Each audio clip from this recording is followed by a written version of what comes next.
became more than a chat, hearts behind each avatar.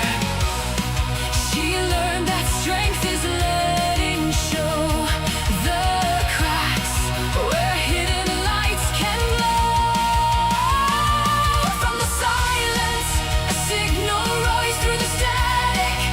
1,000 souls, we are the lost, the strange, the seen, united by the screen between. Raise your voice, you're not alone in these pixels. We found a home.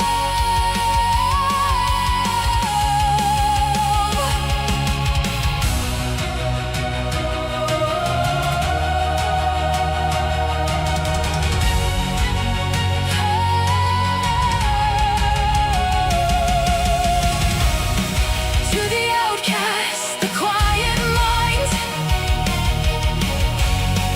to the ones who never fit the lines. You are more than what they said, more than voices in your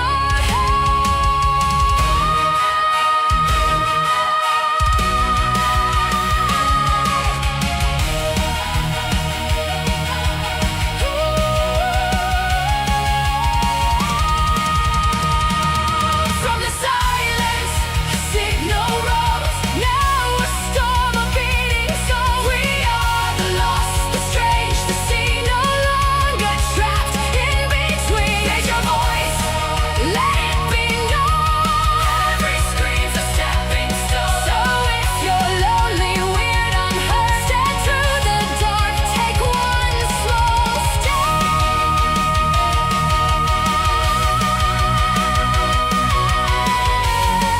You might just build a promised land.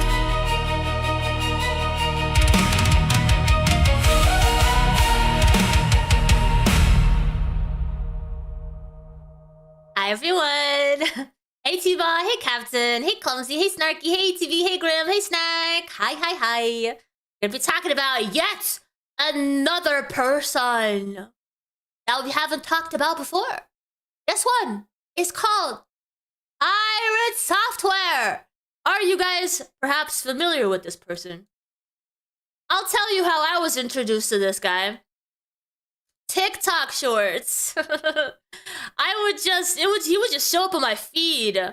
And he would present himself, to me as someone who never watched his streams, as someone who was very knowledgeable in code and game development and like content creator advice and things like that. And so, yeah, a lot of people know him from shorts because I think that's what really worked out for him.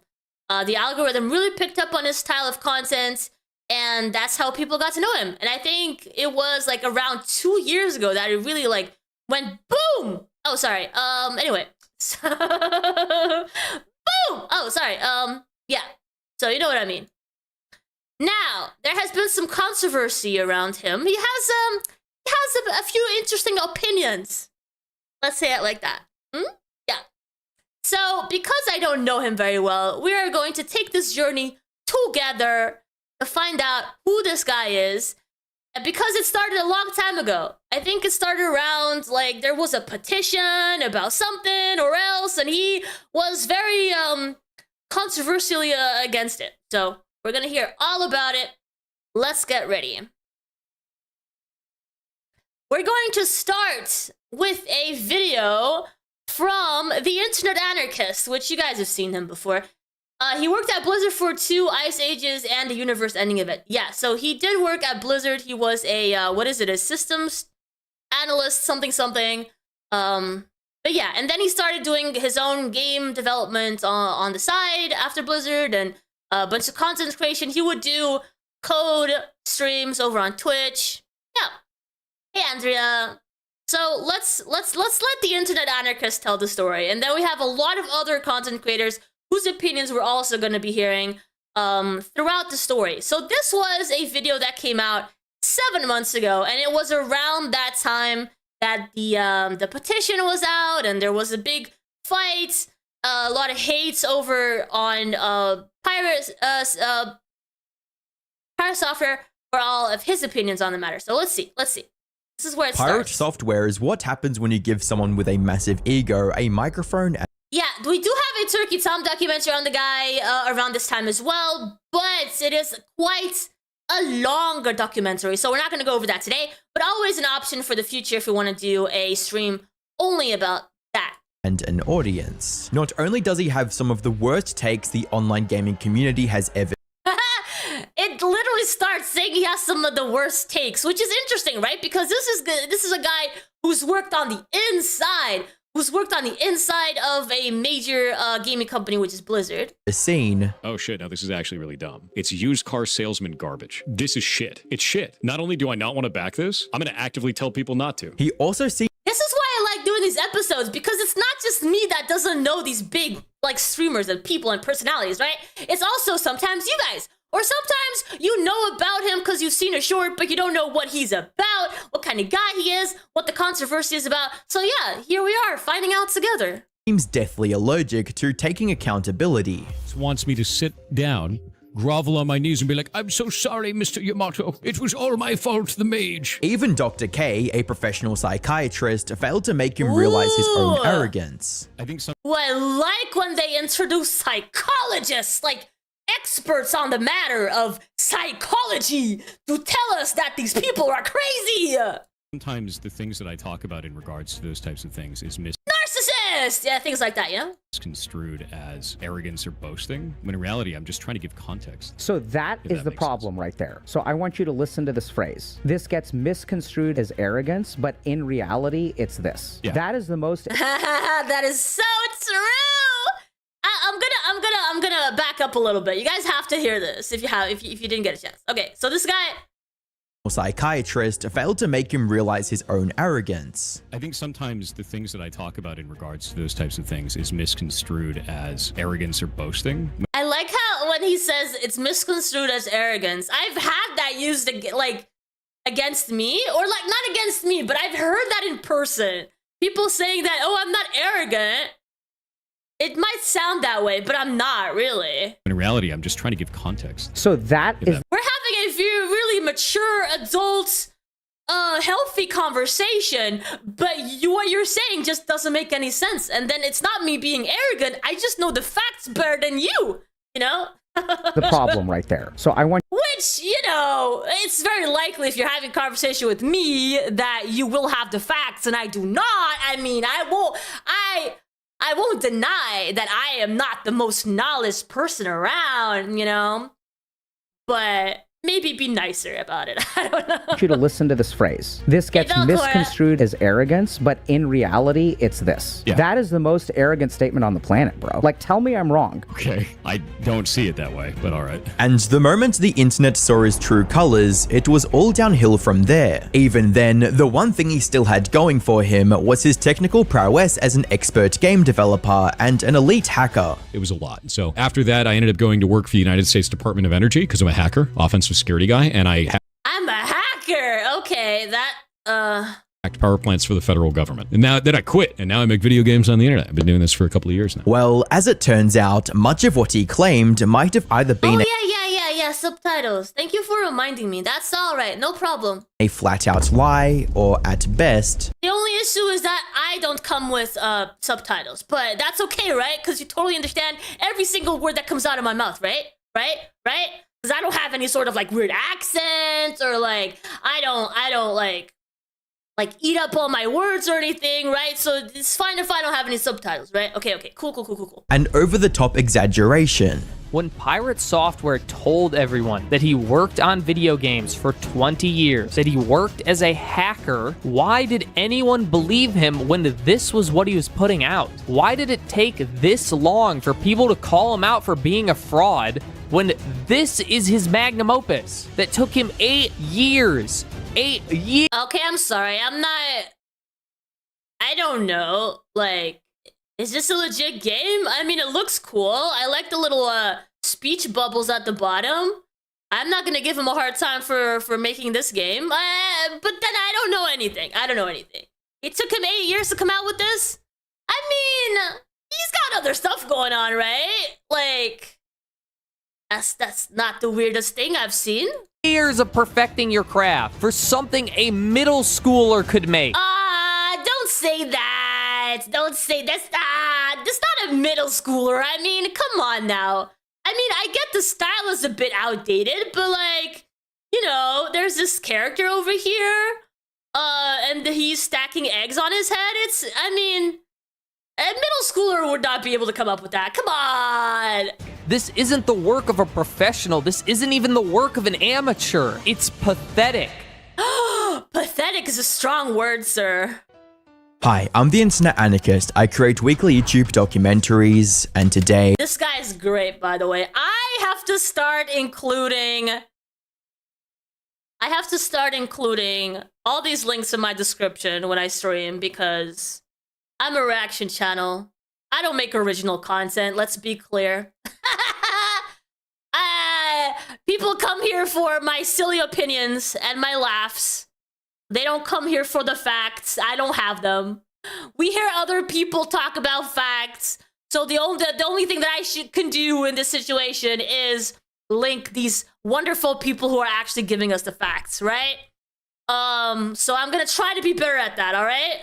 I'm gonna try to be better. I'm gonna try to be, anyway, English. Anyway, let's move on. We're revisiting the man who's currently going through one of the most spectacular downfalls in YouTube history, Pirate Software. How everything is built over the years is unraveling right in front of his eyes, and it's only getting worse with each passing day. Since, while being supremely arrogant is bad enough, Pirate Software might even get in legal trouble for defrauding his audience. Now, I've already made a video going over the major controversy that initially Defrauding his audience? Is that based on the fact that he told lies about his own personal life and experience? I mean, I can kind of see that being an issue if he like sells anything based on the knowledge that he's like this big game developer. But is that really the case? Let's find out. initiated his downfall. But if you haven't watched that video yet or need a refresher, here's a quick recap to get you up to speed. Pirate Software, aka Jason Thor Hall, is an ex-Blizzard employee who, after allegedly working for He did way worse. Oh my goodness, I can't wait to find out. the US government as a hacker for a bit, decided to develop his own video game in 2017 called Heartbound. He also started streaming his game progress on Twitch and uploading clips from those streams on YouTube Shorts. These shorts is what did it for him, man. Shorts blew up big time, allowing him to gain millions of new subscribers on YouTube. Over 8 Is he the Richard from the furry shit? Wow, what makes you say that? Is it? Ooh, let's find out. 80,000 paid subs on Twitch, and even break the Twitch hype train record 4 different times. Oh, But damn. then 2025 rolled around, and Thor managed to destroy the goodwill the internet once had for him. First, by causing his friends to lose months of progress in a hardcore World of Warcraft game and refusing to take accountability. Oh yeah, he had this episode. He had this like little crybaby episode where he was doing this this run with people, and he just left in the middle of a major fight, and all of his friends like died, and he blamed them, you know, with his arrogant attitude, and everyone got really upset at him for that. Just wants me to sit down, grovel on my knees, and be like, "I'm so sorry, Mr. Yamato. It was all my fault, the mage." And then, by taking a stance against the Stop Killing Games initiative, which would stop game publishers from killing games people had already paid for. Oh shit, now this is actually really dumb. It's used car salesman garbage. This is shit. It's shit.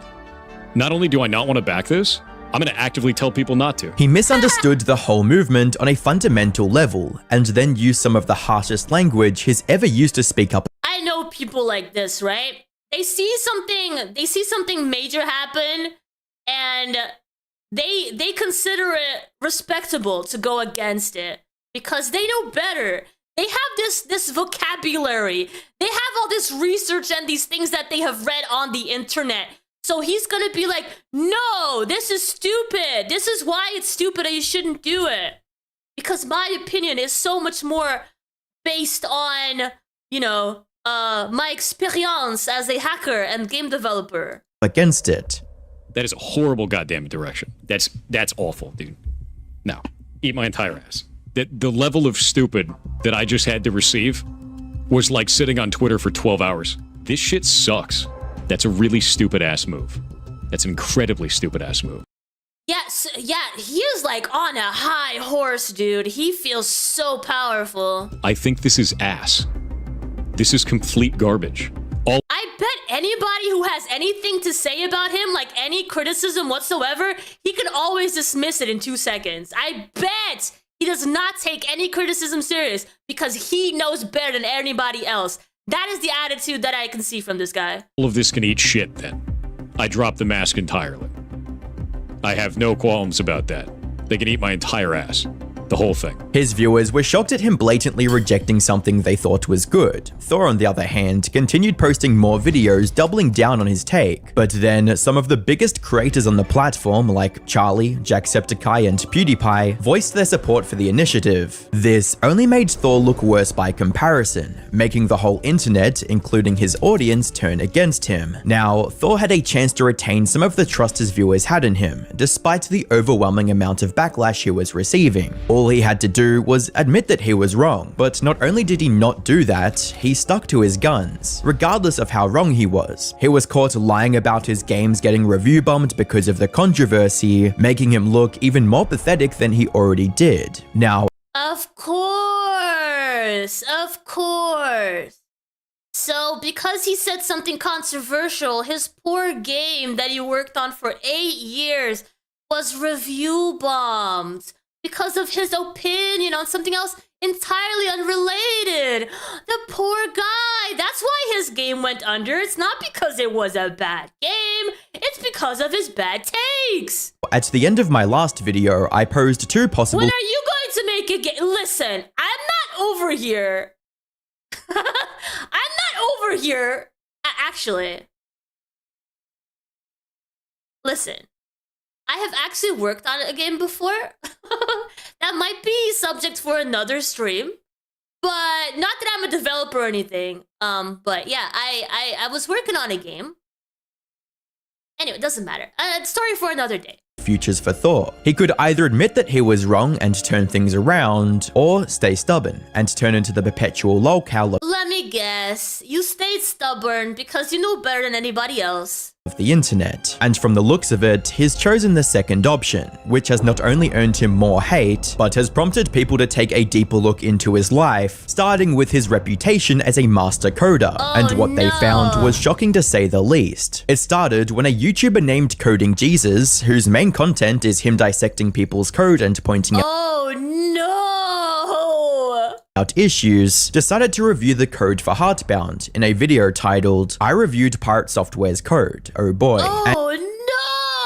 And as you might be able to judge from the title, he didn't really have any good things to say about it, with him even going as far as to declare Thor's code to be worse than most entry-level interns. Oh no! You did not just say that! Imagine removing all these comments. Would you, as a newly added game developer to his game project, have any idea that one is Shelly? You would have no idea. This would never ever be allowed in a production repository, and like I've been hinting, it's below what you'd expect of a bottom tier intern. Thor, however, didn't Wait, does that just have to do with like organizing your code, or not that let me just hear that again. be able to judge from the title, he didn't really have any good things to say about it, with him even going as far as $300,000 donation goal? Wait, are you buying a house? The frick? to declare Thor's code to be worse than most entry-level interns. Imagine removing all these comments. Would you, as a newly added game developer to his game project, have any idea that one is Shelly? You would have no idea. This would never ever be allowed in a production Yeah, okay. I think it's about organizing the code. repository, and like I've been hinting, it's below what you'd expect of That's what he wanted for the... Really? a bottom tier intern. Thor, however, didn't appreciate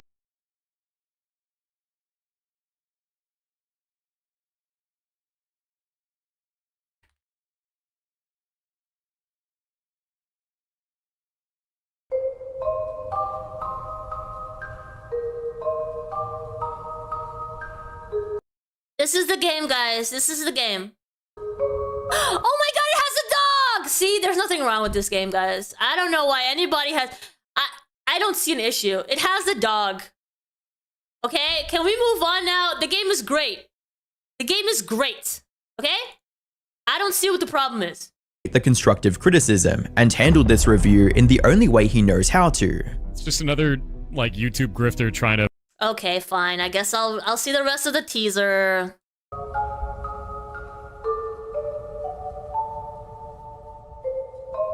Oh man, oh man, oh man. Oh, the dog talks. Okay.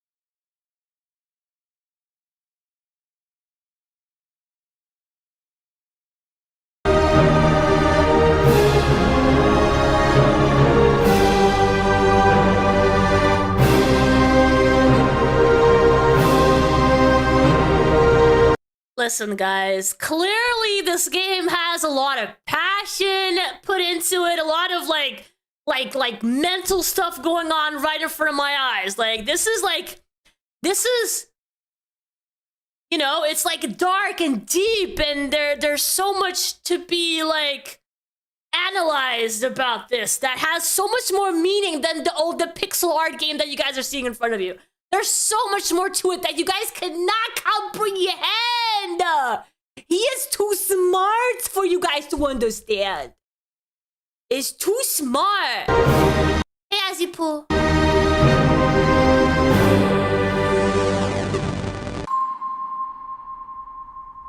Clearly, this game goes very deep.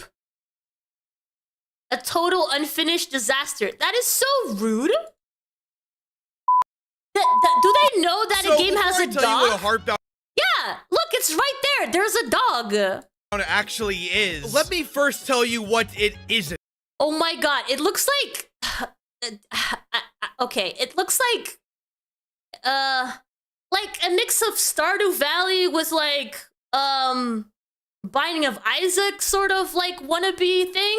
You see, Heartbound describes itself as a non-traditional role-playing game. This is a blatant false advertising because this is not a role-playing game. You see, if you scroll down on the Steam page, it'll tell you, Heartbound does not use like Undertale with worse graphics. Yeah. use the traditional systems of levels, experience, or Heartbound does not use the traditional systems of levels, experience, or consumables. Okay, then it's not an RPG. consumables. This is the equivalent of saying, Oh my god, look at all the different levels! Guys, you don't understand the complexity of this game.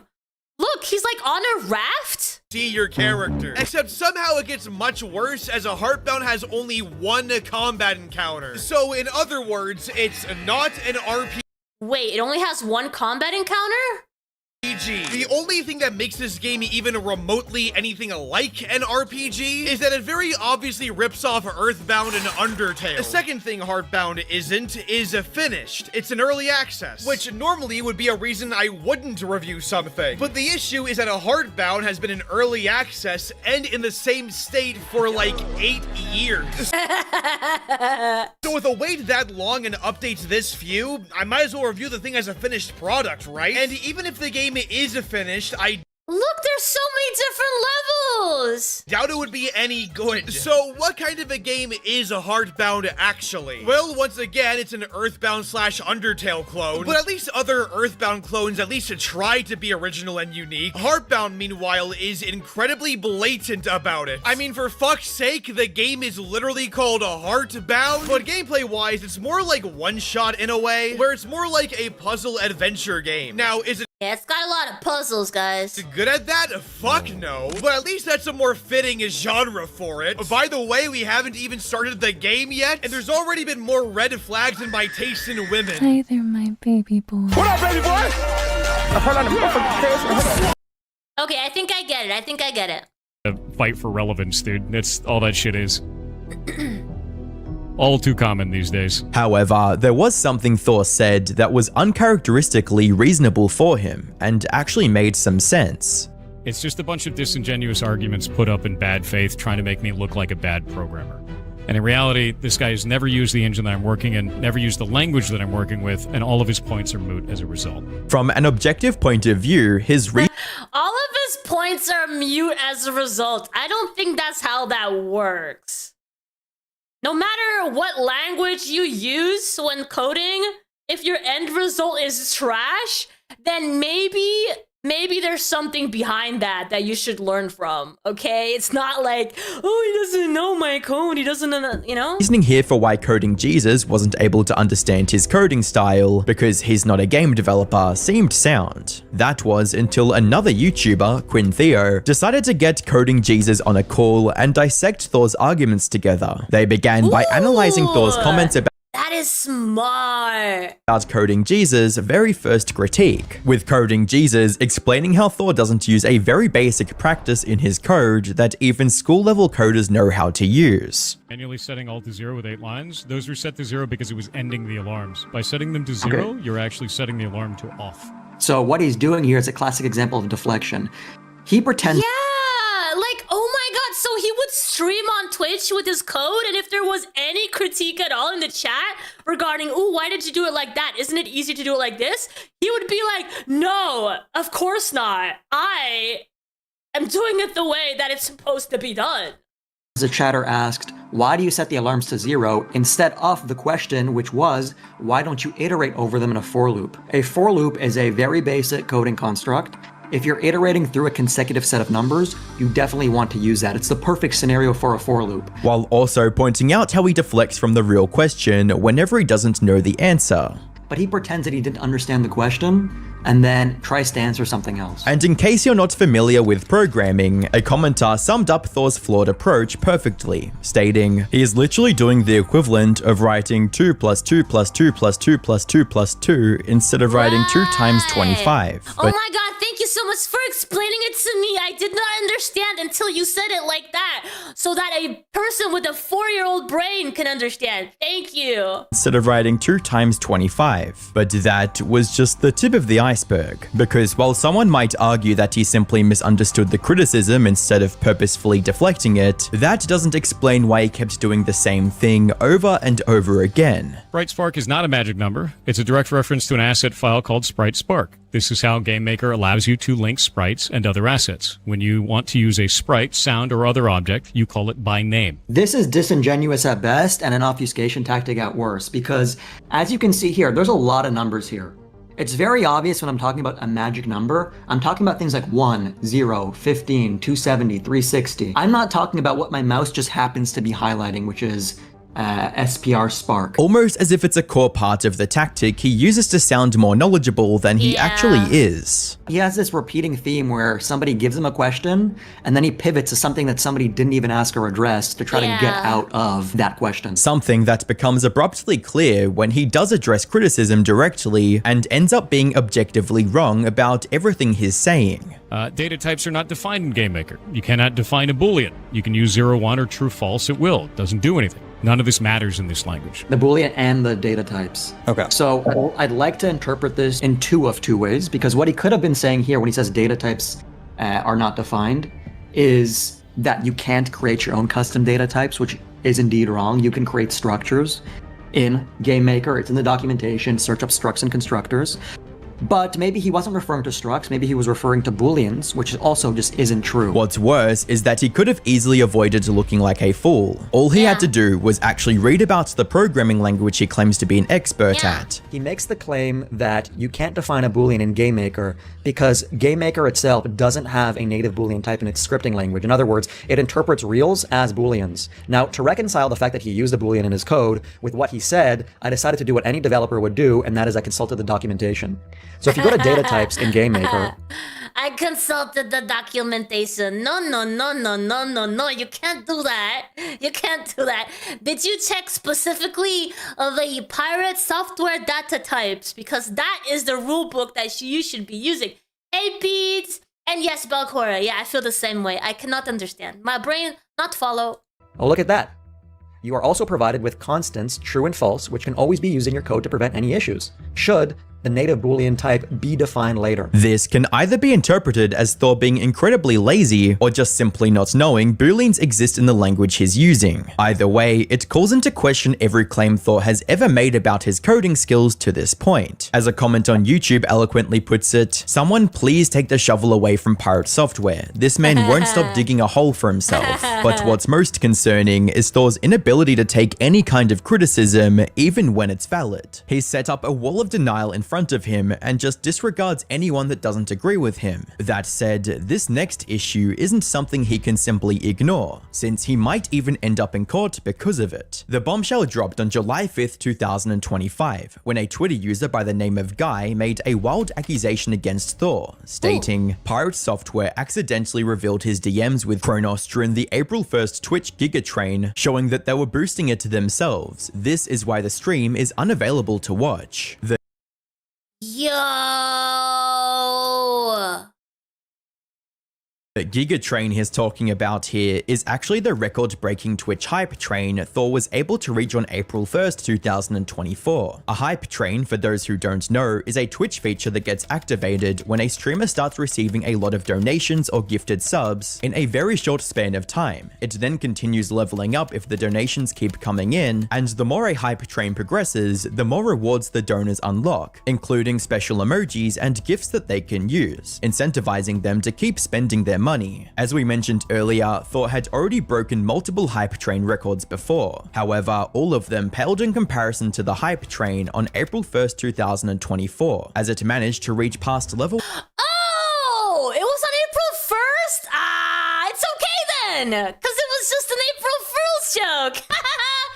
Got him. Okay. 105. This was a big milestone in Thor's career. It made headlines and turned Thor into an even bigger name in the online gaming community. However, if what Guy was alleging on Twitter was true, it meant that this record wasn't as legitimate as it seemed. And the proof he presented was in the screenshot of the conversation Thor had with his head mod Kronos while his hype train was active. Right, let me know if you do. Bits is going to be the best way to do it due to the return if you need to save it. Bits rather than T3 subs. Tier 3 subs might be better, don't know. Bits is 82% return when you buy them in bulk. Have you bought any yet? I've done 100 tier 1 subs on my personal, ready to do 40 tier 3 subs on an alt. Can do bits instead or both. Did 50,000 bits at 20 seconds left. Okay, what is the alt account? Serendipitous bean. Put simply, this seemed like Thor telling his own mod to donate from an alt account to artificially keep the hype train going, and even telling him to use bits since Twitch would only take an 18% cut from them. Now, it was still possible that some important missing context could give this conversation a completely different meaning. Unfortunately for Thor, someone uncovered the deleted Twitch VOD this screenshot was taken from, and Thor's reaction to it told his viewers everything they needed to know. I wished I could place my head between them and go full burr mode and make...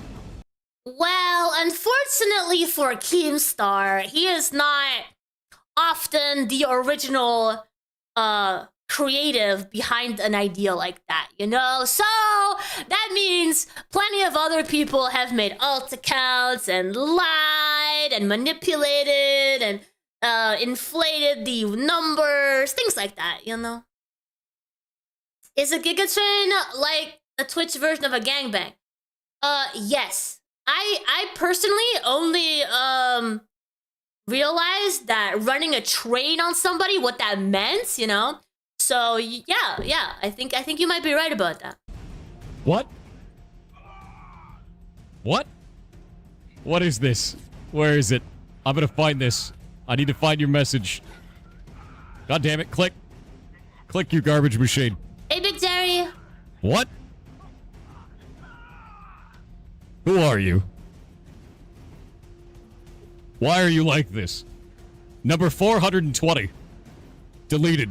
Not only does it prove that the screenshot is real, viewers could also see how panicked Thor became when he saw it, and how he immediately switched to a different chat before actually finding and deleting the text-to-speech donation that came in. Thor tried to deny any wrongdoing on Twitter, stating, "Kronos used his own money to do this and asked if it was okay to do so. He wasn't paid for this or told to do it either. He's a grown man and can spend his money in whatever way he chooses. You can hate me all you like, but going after my staff is shit tier behavior." Even Kronos, his head moderator, came out with statements of his own denying the allegations, reading, "Said this before in January during the World of Warcraft drama. People contacted me and others about donating during the Hype Train record in 2024. This year I did less from the main and I did some from an alt. Removal of the VOD was, if I recall correctly, to prevent people from harassing donators as before. And while these explanations from both Thor and Kronos were still a bit suspicious, they were enough to end the controversy before it got any worse. Or at least, that's likely what they thought would happen, like Thor telling his own mod to donate.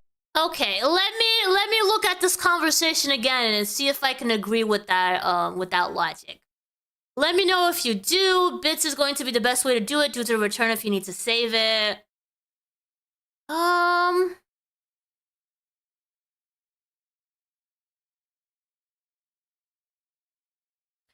So listen. The fact that he said, "Let me know if you do," kind of does imply that he might and might not, right? And if Pyre Software were paying him to do something like this, then it wouldn't be "let me know if you do." It would be "let me know when you do," something like that, you know? Because it implies here that he doesn't know if that he's gonna do it. Does that make sense? So there might actually be something to their explanations. Maybe. We'll see. They were enough to end the controversy before it got any worse, or at least that's likely what they thought would happen. But on July 20th, 2025, someone replied to Guy's original Twitter post with yet another screenshot, this one showing the exact messages attached to the donation Kronos made with his alt account, Serendipitous Bean. It reads, "In real life friend of Kronos and excited that they are now free from corporate. Love your stream and what you do for people here. There aren't many cool or supportive streamers left once they get big like this. Stay cool, bud, and tell Kronos that Ben sends their regards." In other words, Kronos pretended to be his own friend, likely to avoid any suspicions from chat. However, what made this truly weird was the fake reaction Thor had when this donation came in. Serendipitous Bean with 50,000 bits said, "IRL friend of Kronos and excited that they are now free from corporate. I know. Love your stream and what you do for people here. There aren't many cool or supportive streamers left once they get big like this. Stay cool, bud, and tell Kronos that Ben sends their regards." I'm sorry you had to know Kronos in real life just like me. Now, it's possible Kronos just wanted to hide his own identity to not receive hate for donating so much. However, that just explains the pretending to be his own friend part. It does not explain the shameless glazing that followed. Even if we ignore the actual message and just focus on the donation, it's still highly yeah, this is the sort of stuff that I really don't like, right? I've had people like throughout the time that I've been streaming,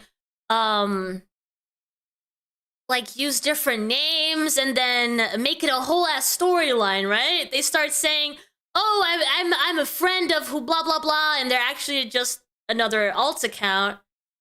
And you never know how people are gonna react, right? So even if it's an inside joke between the streamer and the donator, then there's the chat that they're involving too, right? Because chat is there to hype things up. Chat also reads these messages. Chat also interacts with these accounts. And I really don't like it when they pretend to be different people interacting with each other. And it's just so shady. It is so shady, and I don't like it. It creates a whole, it's such, yeah, it's a very bad basis to a healthy community. Problematic. Not only did it manipulate the viewers into donating more by keeping the hype train alive, as Legal Mindset put it in his video, it could even bring some serious consequences for Thor, starting from Twitch itself. So Kronos is the main moderator, and excited that they are free from corporate. Love your stream and what you do for the people here. There aren't many cooler supportive streamers left once they get big like this. Stay cool, bud, and tell Kronos that Ben sends their regards. So this person is clearly painting themselves as not Kronos, not the moderator, but a separate IRL friend of this moderator, which is extremely deceptive. Yeah, this must have been a while ago because the audio's bad. Well, this might be someone else's audio, but yeah, he has a different haircut. If you ask me. Serendipitous Bean with 50,000 bits said IRL friend of Kronos and excited that they are now free from corporate. Love your stream and what you do for people here. There aren't many cool, supportive streamers left once they get big like this. Stay cool, bud, and tell Kronos that Ben sends their regards. I'm sorry you had to know Kronos in real life. Just 500 bits said when it's yarn pregnant and going to be real. Dude, this guy can't be real. This guy actually can't be real. Thor has openly claimed plenty of times that he hires and actually pays all his mods. I pay our moderators full time. Not only do they have full-time pay, they're on salary, they also get full-time benefits too. Medical, dental, vision, everything. Like, that's how this place stays cool. So it wouldn't be difficult for Thor to reimburse Kronos as part of his monthly paycheck. Only now, it could get him suspended or even kicked off Twitch entirely. But that isn't even the worst of it. According to Legal Mindset, this has also opened Thor and his mod up to facing legal repercussions from the federal government as well. So you need a representation, omission, or practice that is likely to mislead a customer. So the practice would be, hey, donating bits from the sock puppet account. The consumer's interpretation is reasonable under the circumstances. So the consumer is thinking this is a private party. This is somebody else. This is not the mod. This is not pirate software. They're thinking, oh, look, this person is extending the hype train. And so because of that, because that misleading representation, that materially led others to donate more to keep it going. It's a very well-known thing in scams and cons. This is something that confidence men do. They get fake buyers to go out there and gin up interest so that people will buy stuff even though it's overpriced. And if that wasn't enough, Thor and Twitch could also get trouble on a state level as well, based on Thor falsely advertising the success of his hype train. So Consumer Legal Remedies Act, California has that. And I mentioned California, by the way, because that's where Twitch is. So it would be very reasonable if a California donor, if a California whale brought a claim against a California corporation in a California court against, Twitch and against, Mr. Pirate Software. But beyond that, there's California Business Code 17500, which leads to false or misleading statements or false or misleading advertising. And this could be perceived as, hey, falsely advertising that you're number one on the hype train, that you're this hype train leader, that you're this person that needs to be donated to keep this thing going to breach all these levels, when really most of those levels, or maybe a lot of those levels, some of those levels, were just artificially inflated by either Pirate Software's mod or these sock puppet accounts. I mean, who knows? We don't really have a full track on that yet. But even if he manages to escape any direct repercussions, these controversies have only accelerated his downfall, with the number of people unsubscribing from his YouTube channel each month jumping from 100,000 plus when the Stop Killing Games controversy happened to over 200,000 after these new controversies came to light. It truly seems like Thor's reputation has reached a point where even if he apologizes now or tries to take accountability, it's pretty unlikely that he'll ever regain the audience he once had. But just when we thought he couldn't sink further, he somehow found a way. As I was making this video, Quinn Theo dropped another bombshell by interviewing Mr. Jason Thor Hall's ex-roommate, as well as the person who was in charge of his quality assurance work at Blizzard. Hi, my name's Cynthia. Well, won't you look at that? We have it. We have it right here. And roommate of Pirate Software. Now, you guys saw the first part of that interview last week when I talked about the Twitch terms of services. This person had worked at Twitch for 8 years, as well as working at Blizzard alongside Pirate Software. I figured the information was so different from the beginning of our interview to the end of it that I wanted to separate it between two separate parts. And I apologize for this one not coming out sooner, which if you want more info on that entire debacle, check out my last video. But we go into detail from Pirate Software even on his first day on the job, apparently just browsing Reddit. For a man that says that he didn't get his job through nepotism the second time, which is when this would have taken place, it doesn't really line up. And like, this is kind of my whole career, right? My first job I got through nepotism, 100%. My dad worked at Blizzard for 23 years. Then I came back to Blizzard in 2009 and I applied, not having his help in any way. I got the job. More than that though, we dive into the roommates' experiences and how they only ended up lasting about a week before putting their foot down and saying that Pirate needed to leave. But with all of that out of the way, just last two things. Number one, shout out to my parents and my brother and my fiance's parents as they grouped together and got this really cool neon sign, which unfortunately flickers. So I don't know if you guys will. If you're new here, consider subscribing. Liking the video helps out. So if you find nice to meet you, if you could just kind of give your name and then just kind of your experience with Twitch and just kind of your experience with Pirate, everything in between that you think would be relevant to what we're going to talk about today. Hi, my name's Cynthia Hall. I go by Ludiana online. I am a lifelong artisan cosplayer. I worked for 5 years at Blizzard and then 8 years at Twitch. And I happen to work with Pirate Software at Blizzard as his Wrangler on Diablo 3. Really quick, Wrangler! As his Wrangler! Okay! Well, number one, you share a last name. But number two, Wrangler. So what is that? What does that mean what to does be a that Wrangler mean? for someone during? So you said it's, from what from what I can imagine it means is when you're a wrangler, you have to sort of like put them to work, right? Make sure that they get their stuff done on time, and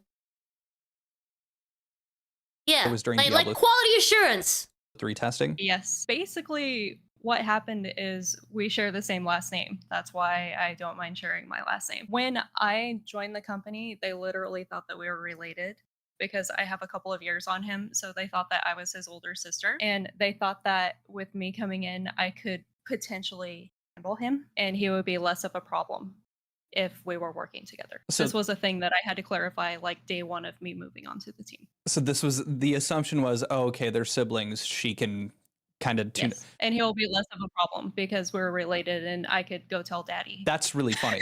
With him, Yes. so with this, him being a problem, now was that unique to Pirate, or is that just to speak to every new person coming into the company? That was speaking to him. And it was not that he was an HR violation problem. Don't get me wrong. He's very charismatic. He is easy to get along with socially. However, he was very neglectful of actual work. He was hard to rein in. He was hard to get to focus on anything important. Like he wanted to do what he wanted to do. And it wasn't like he was a jerk about it. Like I don't want to misconstrue that at all. I'm sure everybody has seen his streams. Like he pulls off the personality, you know, like he's nice to his coworkers. Yeah. He wanted to do what he wanted to do. When we're talking about what's important for, let's say, for instance, the Diablo 3 testing, so what was the important stuff that he needed to take care of, and then what was he doing alternatively? So I was also the person who wrote all of the test cases. He was on the monsters team with me. So we're talking dealing with all the spawns in the game, all the boss testing, having to do all the smoke tests whenever there were new builds, that just end to end, make a character run through to skeleton king kill. Like that's just testing the builds. Whatever the task was for the day, it could just be spawning different monsters and testing their affixes to see how they perform. That easy. But he would just kind of create a character and idle in the client and read Reddit. That's literally what he did. He sat in front of me and I was assigning the tasks.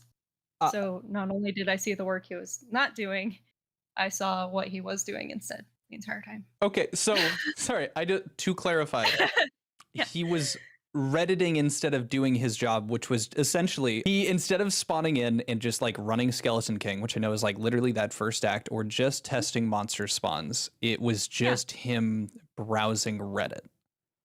Basically, because it was apparently too demanding of his time to Now, actually work. was the this majority. immediate? Was this a gradual onset of more Redditor Thor coming out? Constant. Okay. This was a constant. And it was to the point where in QA, we had a maximum of 2 displays. Like that was just your kit. You had 2 displays. If you had 3, it was because you had a Mac for testing. That's it. He requested a 3rd display because he claimed he needed it for his bots when he started doing some automation testing. He just wanted it to have the extra space for Reddit, YouTube, mail. He just wanted the extra space. Okay. Totally fair. I wish I was Mimi. I am a huge slack ass, and I completely understand like the 80. It is an interesting rabbit hole to go down for sure. Yeah, I can imagine. Mentality of I just need stuff, and I also vibe code. Like I get it. If you're compiling, if you're running bots, you probably want to do other stuff while something is running and just kind of observe the console. I get Can I it. ask you a question? I know. Sure.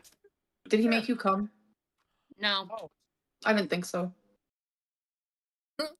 One buff weave in the chat. Thank you for being a Jiggle appreciator. How you doing today? How these things work. Give us if you're in the chat, give us a an update on your it is midweek. What's happening with the ghoul? But I'm saying like this. By the way, guys, I suggested that Buff Weeb would wear this, but he didn't go for it. I don't know why. It looks really pretty. Look. Doesn't it look so pretty? He could wear this, but he said no. I'm not sure why. I think it would look great on him, but yeah, he wasn't into it. He wasn't into it. Oh well. Dude was legit just ignoring the tasks at hand. We would sit like with the window divider between us. I would sit there watching my buddy And he would watch me, and we would just be sitting there waiting for Jason to actually participate in the team tasks that we had been assigned. And so why weren't you correcting it? Like, if this was the entire way, like, I would get fired if I was doing something like that. Yeah, so that is the funny thing. I brought this up to my specialist who sat behind me. So it was specialist, me, Thor. He said, well, you could try to escalate it, but no one's going to do anything because I've tried to report it before. So I talked to my manager and I talked to one of the department heads. Yeah, Like, I we should have a talked to- scale cam, but you gotta trust me. FML FML FML FML FML FML YE. Oh,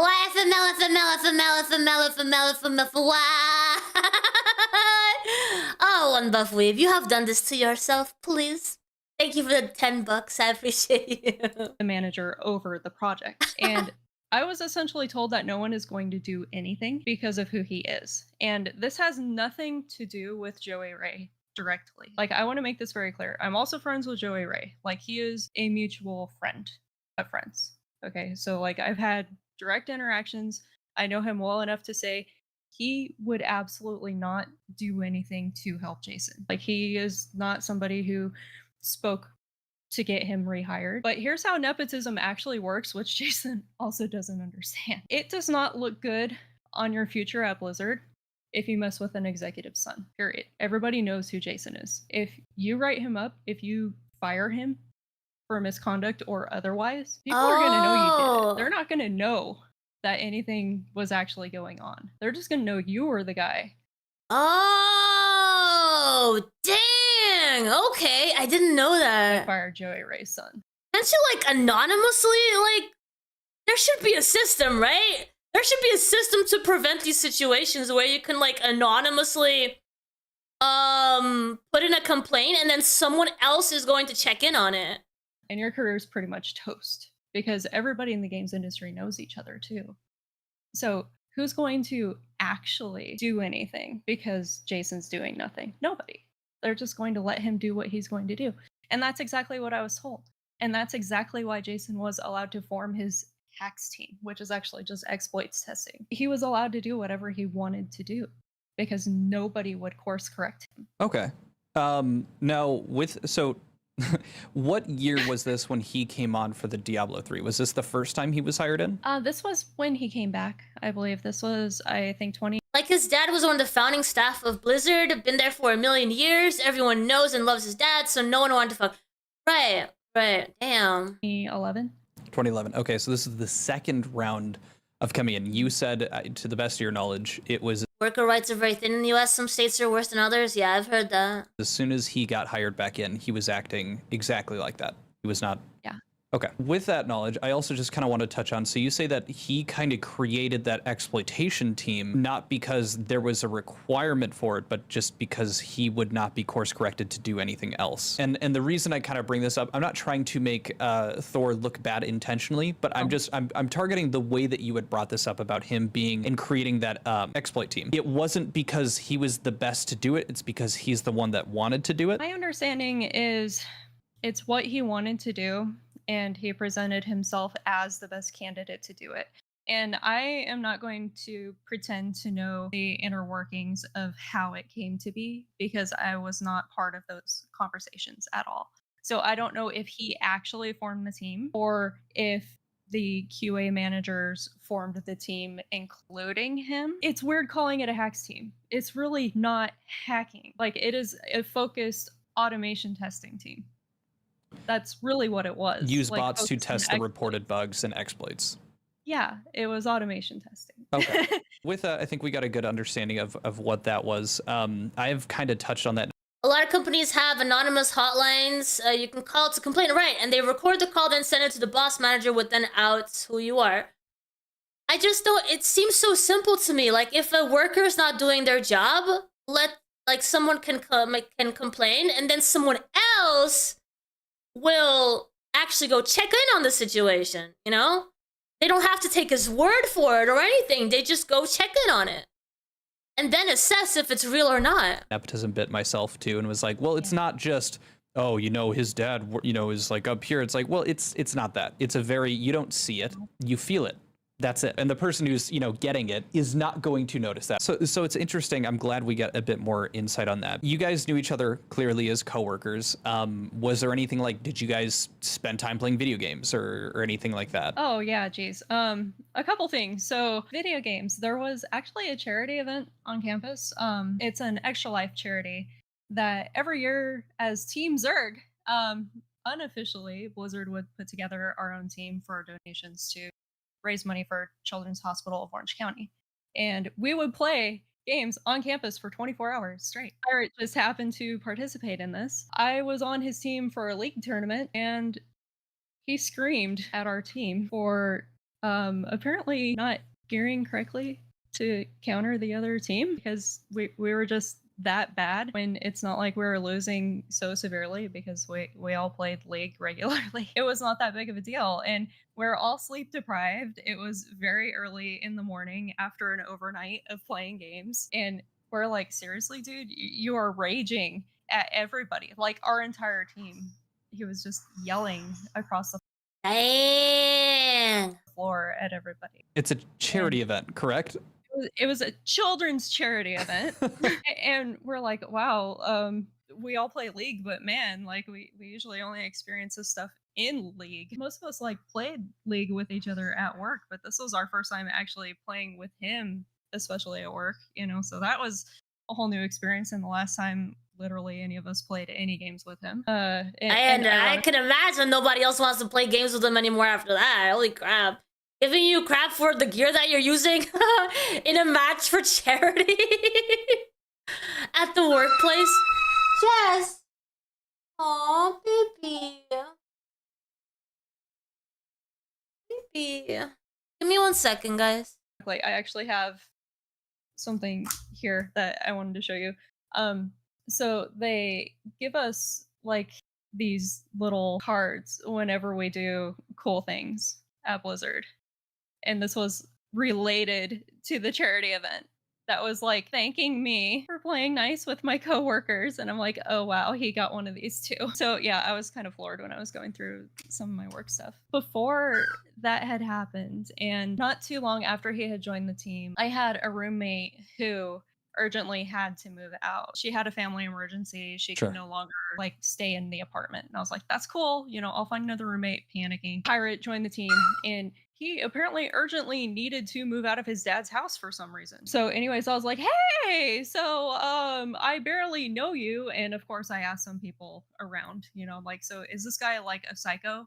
Like, is this something reasonable? Is he gonna trash my place if I ask him, like, if he wants to rent this room from me? Because it was a full like bedroom plus his own private bathroom. Like it was basically a split apartment setup. So it was ideal for renting and sharing. Like it wouldn't have been weird with Nicole coming over or anything. She's struggling with her paw. And I knew Nicole as well. And she was perfectly normal human being. Nicole being, sorry, who? Nicole, I believe, is the girl he ended up marrying. Oh, okay. Like his ex-wife. Yeah. Okay. Just to confirm, so the timeline events, that charity thing happened a bit after, so you guys had already been rooming together, and then you did not know him prior to him going to work with you? No. Okay. Not at all. Cool. Like I barely knew who Joey Ray was at the time. Told Pirate, I'm like, hey, are you really looking to rent a place? Because I had this room open. So he ended up taking me up on the offer. He also had a cat, and I was like, cat non-destructive, right? Like I have furniture and stuff. Okay, wait. I was not paying attention for a little bit. Is she considering having Pirate be a roommate after all the things that she's already found about him? Does that make sense? Stuff because this is fully furnished. And he was like, yeah, totally non-destructive. I'm like, cool, because I love cats. I have no animals. Fine fit. Great. We're on the same team, same overtime schedule. Amazing. So he ends up being your roommate. It sounds really good. Every bare minimum's met, not crazy girlfriend, a cat that he's saying is not destructive. How does that end up pulling out? How long were you guys roommates for? It took days for him to start screaming at people on Eve overnight. Eve Online. Yes. Okay. The cat. Yeah, but you already knew that he had this behavior where he all of a sudden rages at people. Why would you want that in your house? That's totally non-destructive. Straight up destroyed one of the chairs within the first week. And because it was patent leather, like the polyurethane stuff, he offered to tape it up for me, not replace it, and also tried to make it out like the cat never did anything to the chair, even though it was like raked and like cheese grated up.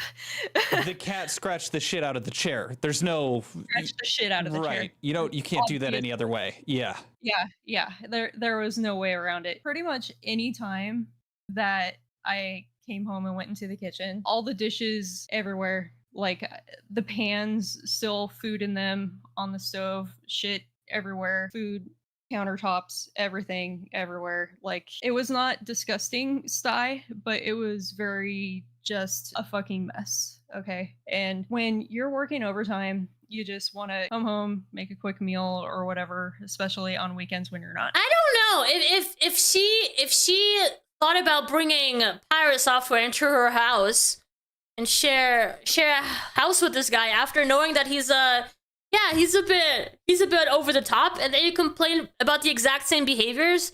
It's a bit strange. Doing overtime. You don't want to have to clean up after your roommate to function in your own apartment. So it was just like, I don't know, dude. Trying to do gentle nudging. Like, hey, dude, could you like be a bit better about putting away leftovers and stuff? You know, like trying to be diplomatic about the whole thing. And I'm like, the fucking combination of things, right? You know, like the not letting me sleep, the cat destruction, the mess of it all. That was happening within the first week, all of these things that you're listing. First week.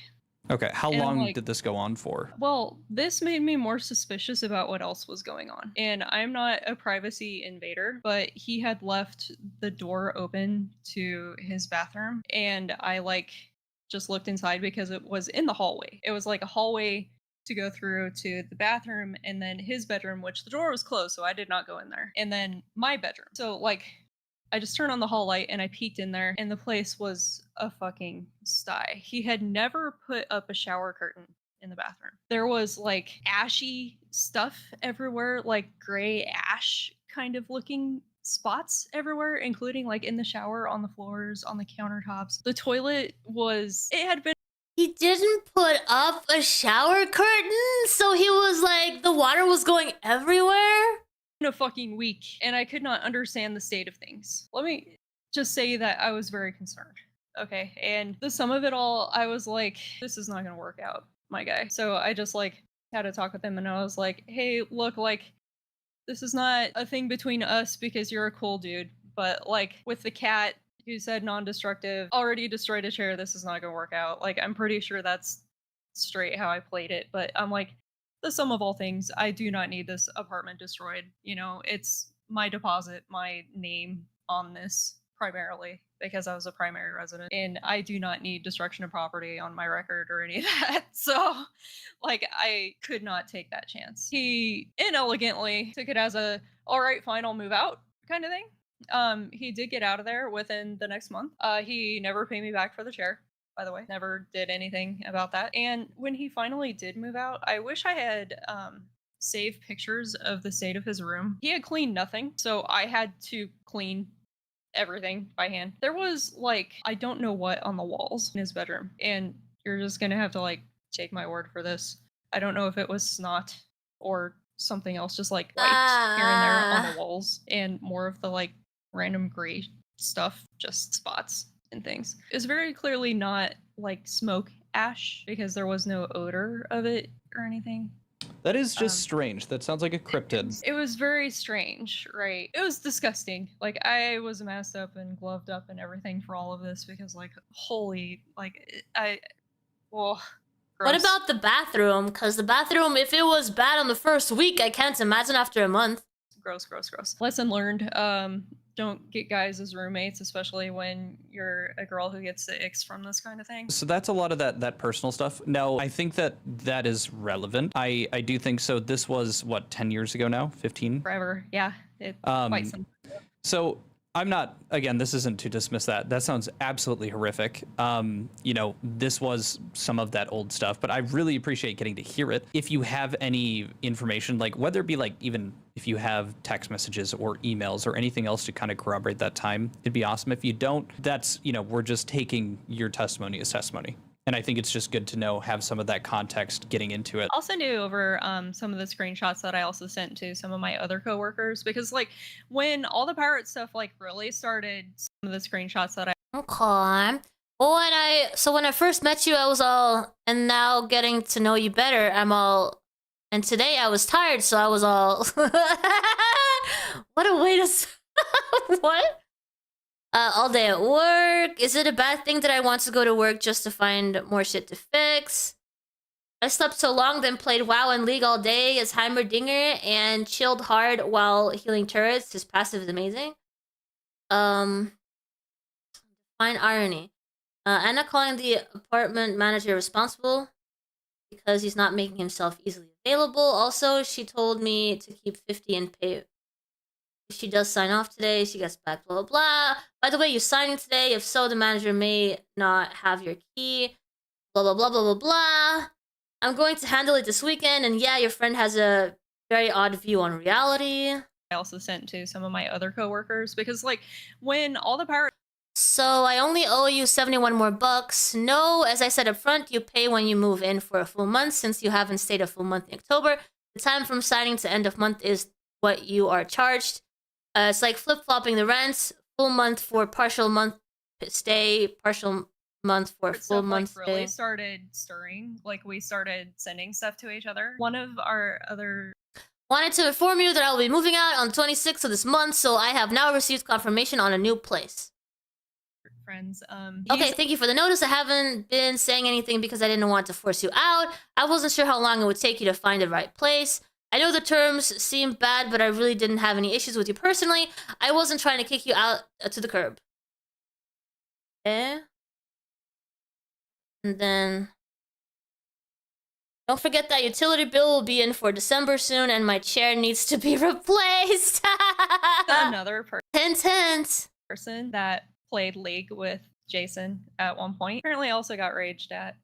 But this guy is a master troll. This guy was also one of my best friends. Would print out a photo of Edward Cullen's face and tape it to the bottom of Pirate's mouse, so that whenever he would come back to his desk, he would wiggle his mouse to try to wake his PC, and he just couldn't wake his PC. So he'd have to flip his mouse over and be greeted with Edward Cullen's face. And you could just hear him scream across the floor. It's good to know. So this wasn't like, you know, he swooned everybody with his charisma. Because, like, I'm not going to lie, like, the internet understands that. A lot of people are, you know, he was in the good graces of most of the internet literally just a year ago. But you're saying, so even with that, and I think it makes sense based on his... The thing is, well, right? There's a difference between having to deal with a difficult personality at work or at home, where you have to deal with them constantly.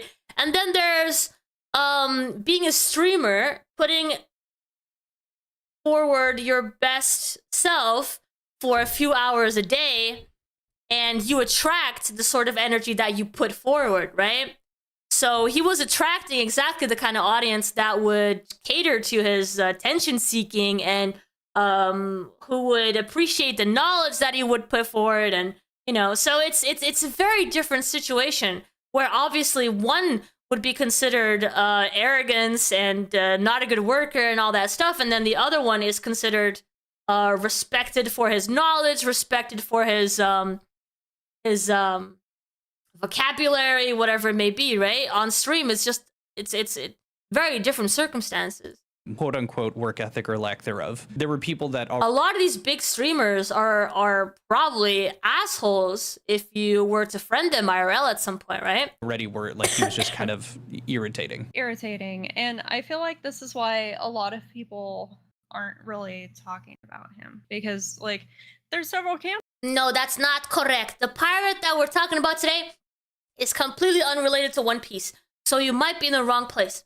Of us, either people just legitimately didn't know him at the time, didn't care to know him, don't remember him, aren't even aware he exists at this time. He was on no one's radar. There's no reason for him to be on anyone's radar right now. They have no clue who he is. There's people like me who had to work directly with him and are just so raged that they don't want to talk about him. There are his few friends who like may speak positively about him, but we don't really hear anything from them. But then there's also the few people who want to speak out. The final villain, but no! They don't, because they're afraid of the repercussions. And I feel like that's the majority. of the people that I know too, because games industry is so small. A lot of people are still in games. So they don't want to talk about these things because again, like they don't want things to come back to them. Is it even a matter of, so does Jason's dad, does he have this like undying love and adoration for his son that is going to impact someone's work history? Is it just the fact that you would speak about someone's son? No. So here's the thing about Joey Ray. I am not in his DMs at all about any of this because I respect him and I know, like, at least in the past, about how he's felt about this thing. His entire mentality has been, if you have a problem with Jason, take it up with Jason. Like, he doesn't It's the final villain.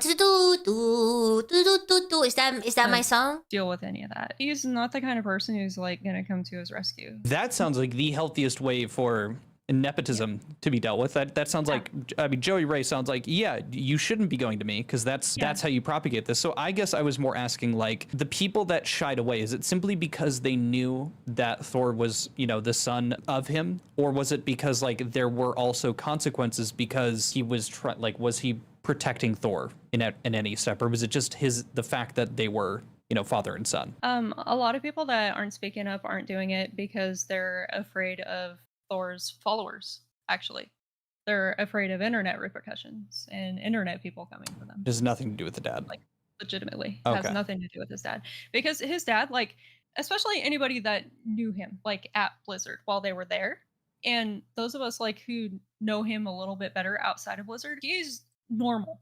He's just a dude. Like, he happens to have been an executive who worked at Blizzard forever. He's a cool guy. Don't get me wrong, but he's not somebody who's going to mess with people. That is not him. He is not like that. He would never do anything like that. I just wanted to include that last part there because I think it's important to make a distinction that it wasn't like, Joey Ray going out of his way to smite down anybody that would talk badly or, report his son. I just really wanted to make sure that I was representing him in the same way that she was describing him. And just to reiterate on a final note, like, yeah, this stuff happened back in like 2011. Now, Pirate was like 24, 25 at around. I think it tells you he's done like 10 videos on Pirate Software. The dude can't stop lying. We have a lot to go through. We've gone through, well, this is his game apparently. I personally don't have much to say about the game being bad or what. I mean, I probably wouldn't play it. Oh, why am I frozen? Hello? Different character. Man, why does this keep happening? There's a fight over.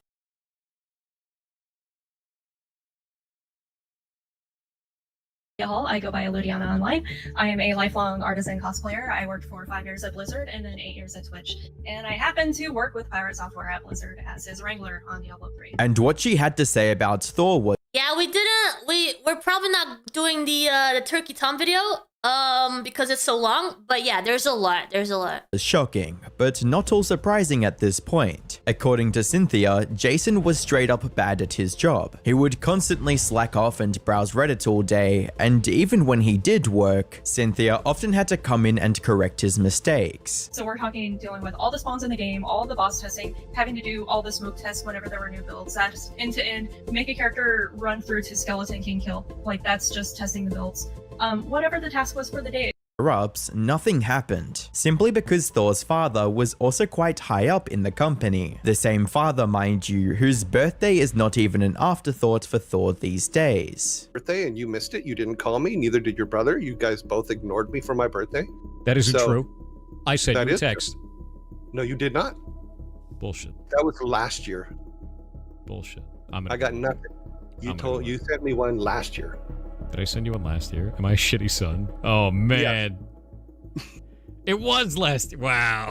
But that's only the tip of the iceberg. His memorable moments at the company also included him yelling at his co-workers for not playing like elite gamers for a charity event. I was on his team for a league tournament, and he screamed at our team for to the kitchen. All the dishes everywhere, like a mess. Worst of all, when he eventually did leave Cynthia's apartment, what she found in his room was nothing short of disgusting. When he finally did move out, I wish I had saved pictures and more of the like random gray stuff, just spots and things. Now, these stories are from years ago. Unfortunately, from what we've seen of his game's progress, Okay, that was a little introduction to his, you know, him as a person. We do have the Turkey Tom, but it's too long. We have another video here from 11 days ago. And this gives us a little bit of an update on the situation regarding Pirate Software. Father for not wishing him a happy birthday. Take a good look at that clip, because that small, embarrassing detail is the most honest summary of everything that's about to follow. Because this is Pirate Software, ex-Blizzard employee, game developer, and streamer. The guy who broke the Twitch Hype Train world record in April 2024 wearing a banana costume. His videos were pulling 200 million views a month. He won a streamer award. He had a credential, a devoted audience, and a personal brand so clean it practically squeaked. And he couldn't text his dad happy birthday. The same guy who couldn't do that also couldn't apologize for 2 guildmates whose characters died while he ran. Couldn't engage honestly with a consumer rights campaign he spent a year undermining, got exposed for being a fraud by his ex-employees, and couldn't finish a game people had been paying for since 2017. One that peaked at a $77.77 demo price and currently sits at $5.79. Since April 2024, he's lost 90% of his views. This is the story of how 90%? Yo! Since April 2024, 77 demo price and currently sits at $5.79. Since April 2024, he's lost 90% of his views. Whoa. This is the story of how and why it was always going to happen. Pirate Software's real name is Jason Thor Hall. He's the son of Joey Ray Hall, one of the founding members of Blizzard Entertainment back when it was called Silicon and Synapse. Jason had been in the games industry since 2004, with stints at Blizzard Entertainment as a senior Red Team specialist and Amazon Game Studios as an automation engineer before founding his own studio. The way he presented himself as a content creator is simple. Here's someone who worked inside the system, who knows how games actually get made, and who's willing to talk about it plainly for people on the outside. Do you want to make an engine? There are reasons to make an engine. There's 3 of them. The first one is you want to learn how to make an engine. This was basically my introduction to him too, because I sometimes scroll through TikTok and his videos sometimes would show up, and he would like give some like tech advice or like game developer advice or content creation advice. Number 2 is your game has features that are He clearly likes talking about how much he knows. not able to be made in any other engine in the market. And then number 3 is you have a big ego and you think that only real game developers make their own engines. This one is you're a big dumb shit. Don't do that. These 2, totally valid. YouTube found that his content was actually decent and turned it into a rocket, sending him from 13,000 to nearly 2 million subscribers in about 6 months. Many collaborations followed, with an example being cyber insecurity. But what made him a hero was that he initially rejected sponsorships from many platforms he believed were selling fake products. Collaboration with Pirate Software win? Happy to do. Thought he was full of it, and that he used the voice changer to sound like Markiplier. Really? I never thought of that. Collabs? I need to, like, one of the reasons we missed Sec Data Ops yesterday was I was gonna do a year in review. Since it's December, I was gonna do a year in review stream with a tech leader, with a cyber leader, that unfortunately ended up getting stuck in a board of directors meeting that forced us to cancel, you know, unfortunately. So if anybody knows of folks that, listen, feel free to tag folks, you know, on social media. Tell them, you know, we should do a collaboration. Like social influence is a thing, right? If you've got somebody on LinkedIn that you'd love to see on stream, tag them in LinkedIn, tag them on Twitter, right? Tag them wherever. Tag me too. And on top of He claims he had a second puberty or something. What? all this, at the time, much of his content and interaction in his live streams was human and very humorous. Gamer supplement shit. I've been contacted by energy drink bullshit. I've been contacted by Raid Shadow Legends. I've been contacted by all of these different companies, VPN companies, all this. And you know what I tell them every time? And then came April 1st, 2024, which turned out to be the ceiling. In roughly 3 hours of a 15-hour stream, he broke his own record and ended at level 106 with 54,380 gifted subs and 8,225,386 bits. as he became the first streamer to unlock the Kappa Infinite emote, a milestone so unusual that Twitch hadn't even bothered preparing their systems for it at the time. It's there. It's level 100. You are the first community in the world. Look, my UI wasn't even built for this. It was never supposed to go there.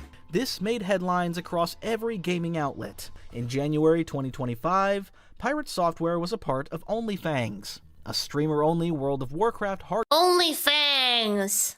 hardcore guild run by Soda Poppin', with Tyler 1, Miskiff, and a rotating cast of major names in the mix. In hardcore WoW, death is permanent. Your character is gone the moment it happens, and the guild had its own rules about how members were expected to play and communicate during runs. During a dungeon run, the group overpulled, and the call went out to escape and reset. But two players, Sarah and Snoopy, lost their level 60 characters permanently in the chaos. Yes, literally, just even an ice nova would have been enough. You guys pulled that when I had... You instantly ran out, bro. You instantly ran. You didn't even look As much back. as you're angry right now, of course I ran. I'm not angry at all. You overpulled 2 packs. You overpulled 2 packs and a boss. I had 1,400 mana left. I had to spend all of that mana to try and put it on Blizzard to save you guys in the first place, and nothing left. You weren't paying attention to party resources, you overpulled, and you weren't paying attention to where the boss was. That's not on me. The detail that the internet seized on was specific. Pirate Software had a mana gem sitting in his inventory that could have restored at least 1,000 mana, and he appeared to hover over it with his cursor while running, only to cast Ice Barrier on himself instead, burning more mana to protect. Oh my god, I can't even imagine what it's like to have, like, to play competitively like that and have people see you where you hover your mouse over and the decisions that you didn't make to help your teammates. There's no way I could handle that. Holy crap, dude. Protect his own escape. While veteran Soda Poppin' went as far as running an entire investigation on his stream, and this is what he had to say. I see he also has Mana Gem, and I'm assuming... Oh my god. Look at them checking every single detail. The Mage Weave, or the... What do they call it? The Robes of the Archmage? And their on use gives mana? Okay, so he has a lot of mana. Two guildmates lost months of invested time while he got out clean. Months. Gone. And the clips weren't just damning, they were undeniable. They spread faster than anyone could contain, because everyone watching felt the same gut punch. He had the tools to help, and he chose not to. Pirate is scared as f right now. Yeah, it's like being a police with body cam footage. They are such nerds. They are nerds. I think he has no idea. But they're marketing towards other nerds, so it works for them. What's like able to happen. He doesn't know what any of these mobs do, so he is terrified for his own life. He is. And I can excuse that. That's fine. Like, can't black on someone for sucking. Or not sucking, just not knowing. However, the max rank Blizzard here was a part of just sucking. I don't know why you would max rank here. I don't know the plan. And then cancel it immediately, only hitting 1 hyena. But again, panic, sure. After the run, he got on a call with Yamato, was accused of taking zero accountability, and ended the call. By that point, it was no longer about him leaving his The nerd teammates market to is die. booming? It was simply his refusal to be accountable for his actions. See ya. I'm not doing that shit again with him. No. There's no way for me to target the nerd audience with my skills and knowledge of video games. So that is why I choose to jiggle my boobies in front of an audience so that the nerds will want to stay longer. What I also like to do is make everyone feel like they know more than me, which is, you know, easy to do. And so they feel like they are educating me every day a little bit. So it makes them feel powerful, you know? Nerds like that because then they can like teach me. So yeah, I've found my own strategies to navigate the nerd realm, and it's worked out so far. But I guess I could do better. Have you tried Animal Crossing? Yeah, I actually did stream Animal Crossing like a while back, and then when I got to the end game where I could like do all the little things for my island, I felt too overwhelmed and I rage quit. Yeah. Elite Dangerous? Do better. I will try. Streaming WoW when? Did I end up streaming it? I remember getting back into World of Warcraft. I say back into World of Warcraft, I was never really a World of Warcraft player, but I did play for a little bit. I gave it an actual chance, like maybe a year and a half, 2 years ago, and I got into it for a little bit, but not enough. Not enough. Did it the first time. I'm not doing it a second one. The shot caller had said to run. He didn't even have enough resources to help. Everyone made their own decisions in that moment. Every claim pointed at someone else's choices, and Soda Poppin's read of it was direct. He hadn't played his class to a basic level and prioritized his own survival. Yeah, Hutcher, I did. I think it's really hilarious to me that that entire community is so butt mad at me for putting out a video 10 months ago about their stuff and then not being refuted, and now it's my fault that everything is going wrong for them. The backlash ran for days. Be an arrogant, narcissistic Nepo baby. Be a massive drama queen that refuses to take any accountability. Pre-watch to act smart on stream. Be an alleged copyright abuser. Purposefully misinterpret any detractors and double down on it. Be his... Guys, come on. Come on. Pirate Software claimed that his team had to ban thousands of accounts sending disruptive messages and death threats. And allegedly, he even threatened to use his Blizzard contacts to get people banned in-game, which landed badly even among people who No way. Who thought the harassment was out of line. By that point, it was no longer about him leaving his teammates to die, it was simply his refusal to be accountable for his actions. The streamer who was part of the incident went out of his way and addressed this in a tweet, saying that his behavior is something they see often and meme on, and that it could have been saved. And they're upset about the way things were closed, and his lies and dishonesty. The thing is, Pirate Software started banning WoW streamers from his Twitch chat, including... Yo, please tell me he doesn't have a girlfriend or a wife or something. Does he have a wife? Let me go Google this real quick. Does Pirate Software have a partner?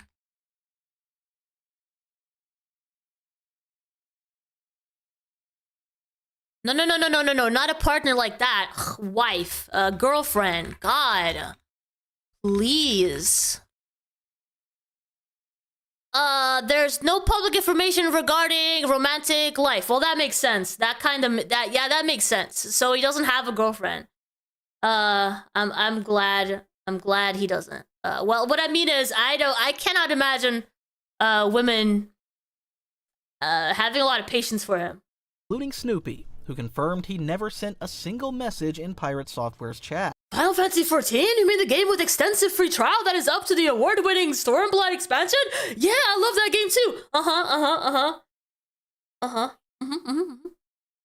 And that wasn't even an isolated incident, because as time went by, he would even ban one of his closest friends, Tone, who claimed sharing their stories of being scammed. It was a legitimate tragedy for every... Yeah, the shit that happened with Ashes of Creation was an absolute mess, and players have every right to be pissed off, including me. I was also pissed off because I also wanted to play that game. Everyone who'd believed in the project. And then...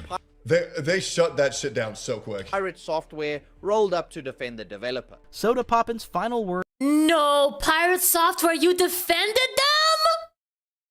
them?! ...was that of a large majority of the guild felt uncomfortable around Pirate Software.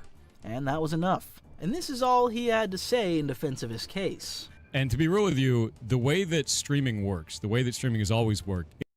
I found the name of a wife. I'm sorry, this is going to be more important for just 2 seconds, okay?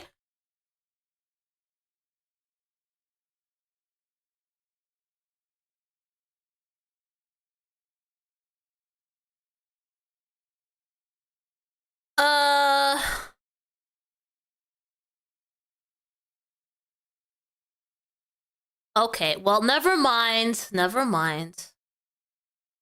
Is that it is a collaborative system. And for all the content creators that were out there trying to cannibalize me to boost their numbers for a little while, that may work for now. But in the future, no one's going to want to do anything with you other than other people that also want to cannibalize you. You're going to surround yourself with assholes. That's going to be on you, bud. That's shitty for you, to be honest with you. And I feel bad for you.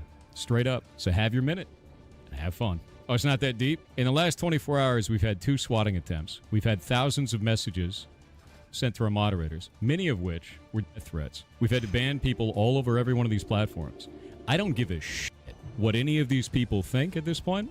Not even a little bit, dude. Not even a little. So when you have somebody on there being like, oh, it's just a joke, bro. It's just a... No, I don't give a shit.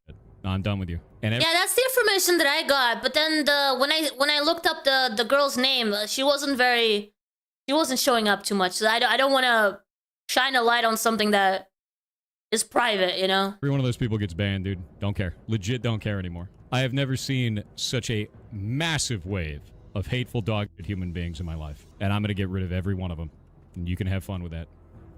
And the WoW fallout wasn't even his first collision with the gaming community that year.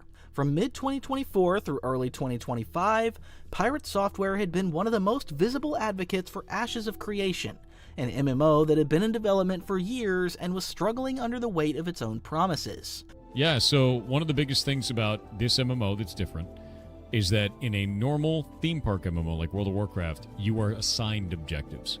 And the objectives are like, today here's your dailies, here's your weekly, here's your raid, right? And you have to do those because it'll pop up a little thing and say this is what your objectives always are. In a social sandbox game, those are very light. Like, these commissions are pretty light. Kill 20 of this dude, and that's it. You set up objectives for yourself. So this island, there was no quest for us to take it. There was no quest for us to push it like this. We set that objective. Then his in-game guild got into a PvP encounter with another guild called Apex Order. His side's response was to declare them permanently kill on sight, with his moderator telling Apex Order that if they wanted to resolve it, they could come cry about it on our Discord server. Apex Order posted a full public statement on the official forums laying out exactly what happened. Same script as WoW. Confrontation, immediate escalation, no off-ramp offered, and someone else left to write the post-mortem. When the game shut down, he posted that he'd gone to bat for Intrepid many times and was deeply disappointed in the company. Not a word about Apex Order. This is where things stop being interpersonal and start having actual consequences in the real world, because things didn't simply stop at a simple game of World of Warcraft. In fact, his toxic behavior spread to actual honest community-driven initiatives that wanted nothing but to protect consumership for gamers with the Stop Killing Games initiative. Stop Killing Games is a consumer rights campaign run by Ross Scott, the creator behind Accursed Farms. The premise is simple and hard to argue against once you hear it clearly. When a publisher shuts down a live service game, they shouldn't be able to make every copy that was ever sold completely unplayable. The campaign was triggered largely by Ubisoft shutting down The Crew in March 2024, a game that 12 million people had purchased, rendering every single copy worthless overnight. His community sent him the Intuitive, in hopes to sign, but on the contrary. In August 2024, Pirate Software made a video opposing the initiative, going full toxic mode over the initiative. Oh shit, now this is actually really dumb. It's used car salesman garbage. This is shit. It's shit. Not only do I not want to back this, I'm going to actively tell people not to. That is awful. That is a horrible goddamn direction. That's awful, dude. No. Eat my entire ass. The level of stupid that I just had to receive was like sitting on Twitter for 12 hours. This shit sucks. That's a really stupid ass move. Hey, Neon. That's an incredibly stupid ass move. I think this is ass. This is complete garbage. All of this can eat shit then. I drop the mask entirely. I have no qualms about that. They can eat my entire ass. The whole thing. That sounds stupid as shit. He framed his concerns in terms of technical potential and the unintended consequences for online-only games like MMOs, making an entire video on the subject that can be broken down into 5 main points. Someone who has been a corporate gaming sale would be against this? No! His first issue is with the scope of the initiative itself. It says games must be left in a functional, playable state, but it doesn't define what that actually means, and it applies to all online games. In all video games, and it doesn't call out the specific practice that this is supposedly trying to defeat. It is incredibly vague and will damage all live service games. How would you keep League of Legends in a functional, playable state? You'd have to re-architect the entire game. The second point is what he labeled as the real bad. I mean, I agree with that point. Yo, he actually repeats the eat my entire ass so many different times. He really wants his ass eaten. I have a theory that maybe he just wanted his ass eaten because he, you know, he went against a major cause that everybody easily defended, and he went against it so that he could get his ass eaten. Bad practice. Jason once called out, which is studios that sell you a game using purchase language, buy now or get the game, when what you're actually getting is a license to a live service. He also said that the case that launched this whole movement, The Crew, was more complicated than it looked. Ubisoft shut it down after 10 years. He went to argue that there were real licensing constraints. All those car brands had to be relicensed, and renegotiating that for a dead game probably just didn't make financial sense. Jason's point is that this specific case is a lot less clear-cut than the movement treats it, and building sweeping legislation around it is shaky ground. His most serious concern, however, is that bringing vague proposals before lawmakers who don't understand the industry risks creating poorly considered legal precedent. On paper, a reasonable starting point for a debate, except that he described the movement as being about single-player games, which Ross Scott and supporters immediately pointed out was not what the campaign was about at all. Scott left a comment clarifying the actual goals, which was either ignored or deleted. And as Pirate Software's video began dominating search results for the campaign name, Scott later noted that petition signatures started drying up. The irony behind all of this is that Ross didn't even respond to Pirate Software and instead posted an almost hour-long video debunking all the misinformation Pirate Software spread indirectly. The vagueness complaint falls apart fast. Initiatives have word limits. They're not supposed to be final law. That's the EU Commission's job. Other initiatives that passed include things like tax the rich, with zero definition of what rich means. Vague is normal. That's how the process works. There's a few layers to this question. Like, remember Concept 4. And it's not actually supposed to be final law. Like, did you know there's a word limit to it? It's supposed to be a basic explanation and your reasons for it, and you have to cite which EU directives apply to show that the EU has authority for it. Oh yeah, that was a lot of fun doing that part. Also, have you looked at any of the other initiatives? The wrong target argument is weaker. Jason wants better license language so players know upfront what they're buying. Ross's response is simple. Clearer labels don't save a single game. They just describe the destruction more honestly. So I kinda don't care how clearly the game is telling me it's going to destroy a game I paid for. I don't like that being on the table to begin with. Now the exception is a hard date when the game stops working. Like subscription games. You stop paying after 30 days, that game ends for you. So I think if people saw on the box or the store page that this game expires on January 1st, 2026, I think that would wake people up and change their buying habits. But I also think anything less than that would not.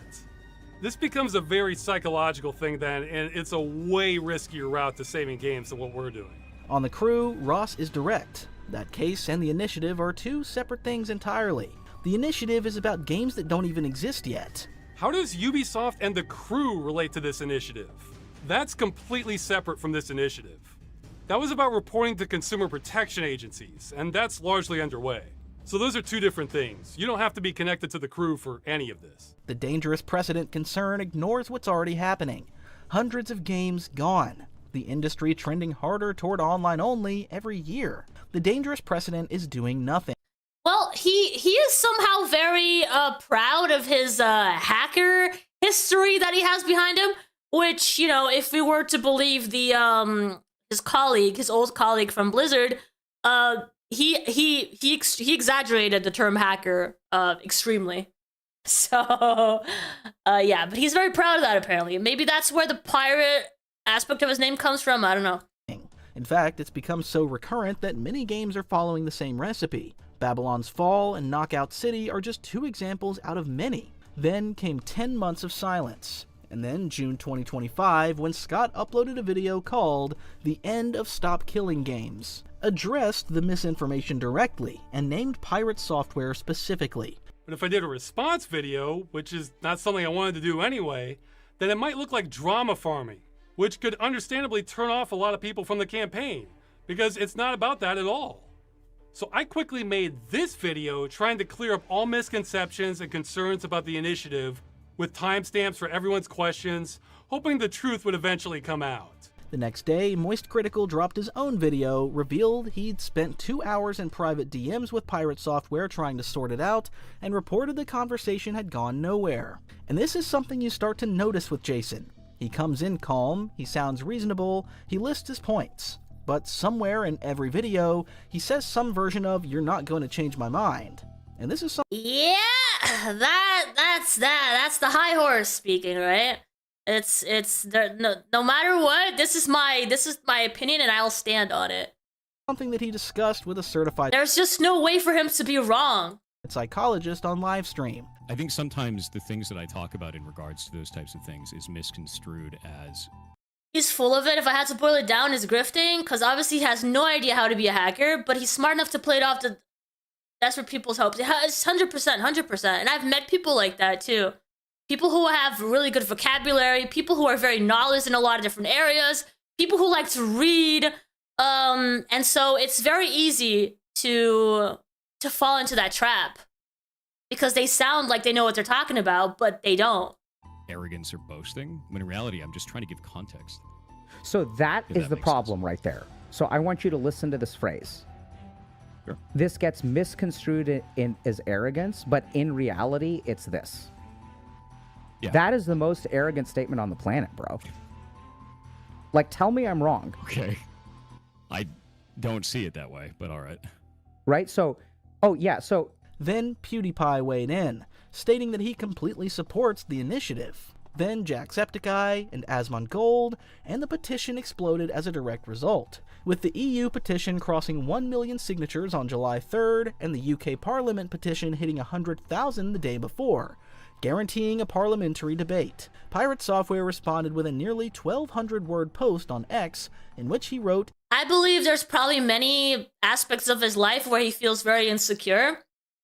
So he feels the need to double down on what he feels he has some confidence in, to make sure he doesn't lose that, you know? In his own words, for those that will scream he's doubling down, yes, I damn well am.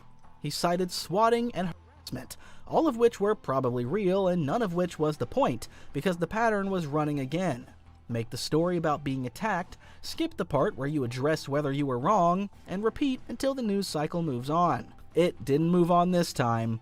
The petition closed on July 31st with over 1.4 million signatures, with initial validation estimating 97% were legitimate, making it the largest consumer rights campaign in gaming history, a campaign he had spent a year actively working against. While the Stop Killing Games story was consuming the public conversation, something else had been unraveling for years, and it was about the game he'd built his entire credibility on. Heartbound is Pirate Software's own RPG, in development RPG, remember? RPG. Since at least 2017, sold on Steam in early access, and regularly featured in his content as living proof that the Make Games Accessible message he was selling wasn't just talk. By 2025, after years of development updates and promises, the game's second area ended prematurely with a message that it was still in development, and the third area couldn't be accessed at all. The Steam reviews were reflecting exactly that, going negative in waves as players who'd bought in early and waited long enough finally ran out of 19 hours on record, the previous one. Patience. In the same month, Steam rolled out an automated warning system for early access games that hadn't pushed an update to their primary branch in over a year, and Heartbound was one of the first major titles to get flagged. And what's funny about all this is that he had his demo up for $77.77 at a certain period, and when asked about this, like usual, he deflected the question. And it's not like the game is even worth its current price, which is, by the time of this video, listed at $5.79 USD. Dude, I don't remember much about Friday the 13th. I remember playing it, but I remember it also being insanely unbalanced. So, yeah, I mean, at some point, I don't know, why did it end? Was it some kind of controversy with, like, copyright or something, or...? The game is extremely boring. The puzzles could be solved by a toddler, and it's just outright lazy. As many content creators pointed out, that this is a copycat from Undertale. From a programming perspective, many developers went through Heartbound's code and found that the game, although marketed that it runs on 60 FPS, barely makes it to 20. Even his anti-piracy coding he followed was so basic that Redditors dropped guides on how to pirate the game.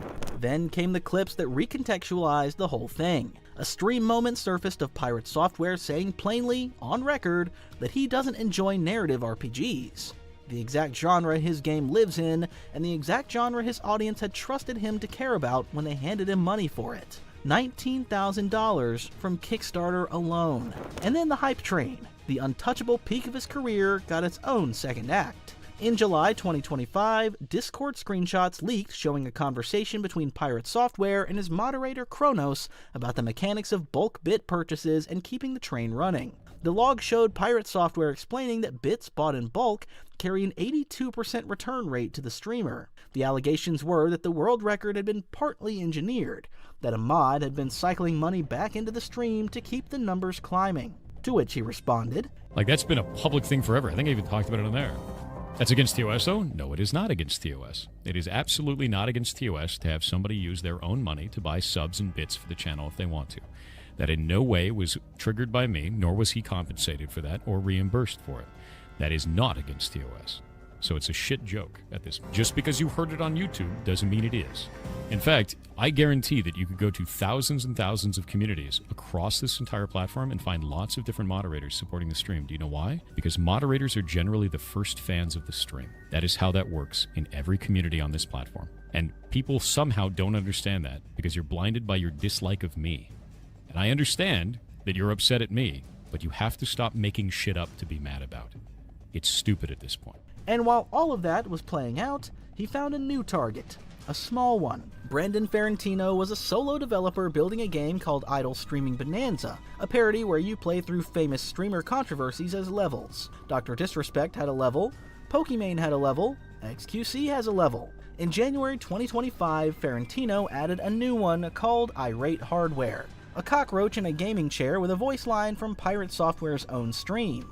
As much as you're angry right now, of course I ran. Pirate Software's response was to file a DMCA takedown notice with Valve, stating that the developer was using his voice without permission and did not have the right to do so. There was a dude earlier today that went onto Reddit and said that he was using my voice in a video game, showed a bunch of videos of it, and then put that game up on Steam. A lot of people in the thread told him not to do that, that would end up being a legal problem for him. He did it anyway. So I filed a DMCA claim, and he has now filed a counterclaim against me. We're going to take you to court. You're going to lose. You cannot use somebody's likeness or voice in any way inside of your games without their permission. It's a really stupid thing to do. Incredibly so. So I'm going to send this over to Kronos now because he is a lawyer in copyright law.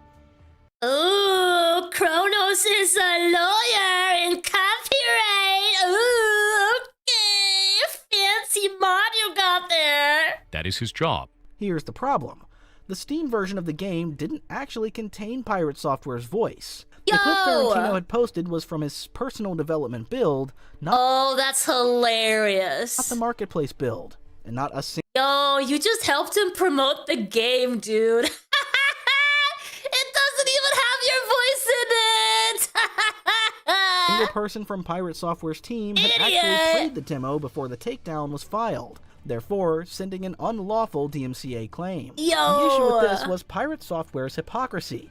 This was a man who built his brand on defending indie developers, on telling his audience that small studios deserve to survive, that the barrier to entry in game development was already brutal enough. And when a solo developer made a parody level out of a public moment from his public stream, his first move was to pull the game off the shelf and threaten a lawsuit. Then, in the middle of all this drama, he made a claim. Like, what even is the big deal? Claim that the internet treated like an invitation. On stream, he defended himself against the WoW criticism. He said, with a straight face, that he literally never talks about working at Blizzard, framing his success as something he built independently of his corporate past. Within hours, someone had compiled a supercut.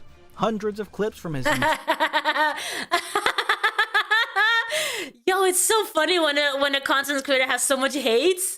Oh, the hate drives people so much more than love does. It's crazy. YouTube shorts and Twitch VODs back to back of him opening sentences with, "When I was at Blizzard," and using Blizzard anecdotes as the hook, the punchline, and the proof point for his content. I was watching a video that was critiquing you for mentioning you work at Blizzard so much. I literally never talk about it.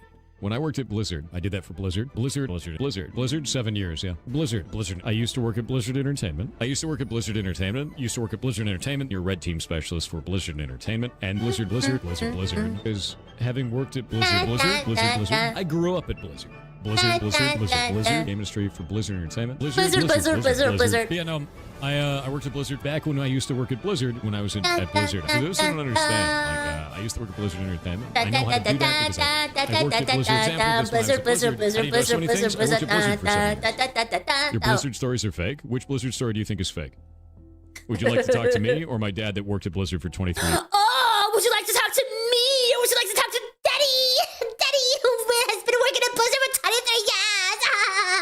That's currently in chat. Which one do you want? That contradiction opened the door to a second, more uncomfortable question, which was what the Blizzard career actually looked like when you examined it directly. Thor did work at Blizzard, nobody disputed that, but the version he'd been selling was missing some load-bearing context. His entry point into the company was a night crew game tester position, the lowest temp role available, and many people argued that getting into Blizzard in the first place was through nepotism thanks to his father, which was a slightly different story than the one he'd been telling about grinding his way in on— Yo, the night shift, and like he was like a tester, right? So I don't know, man. On raw talent. BS.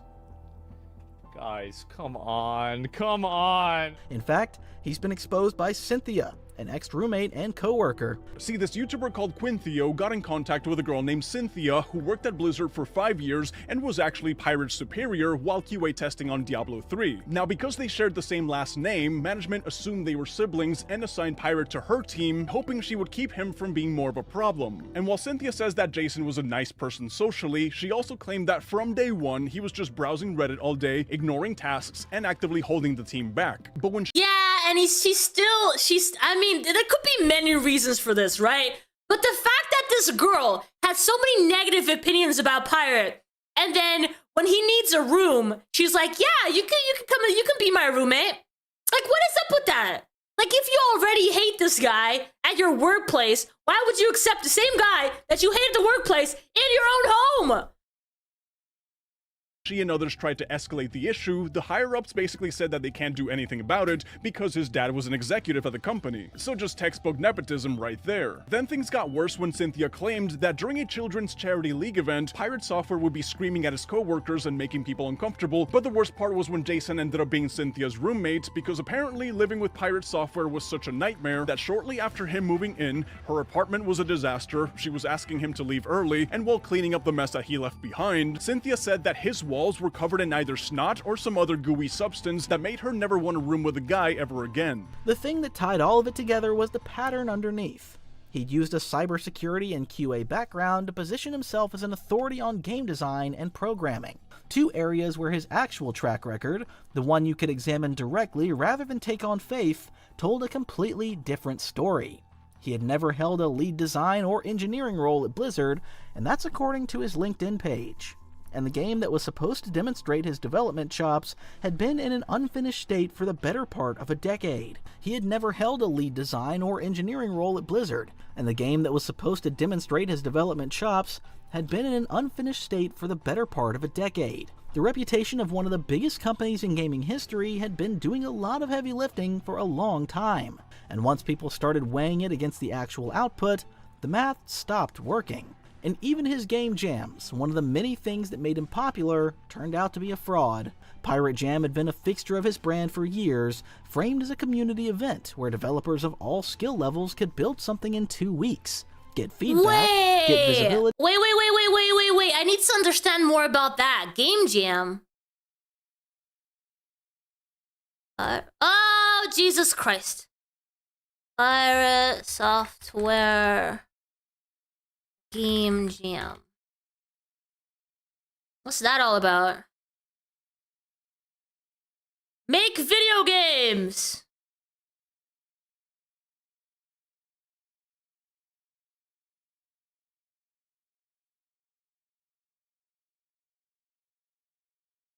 I need to understand what that what's the controversy there?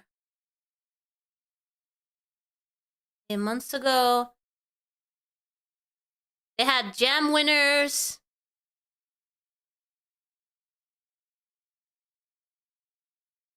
Yeah, I want to understand what the controversy is with that. Oh, look who's live right now with the subject. How cool.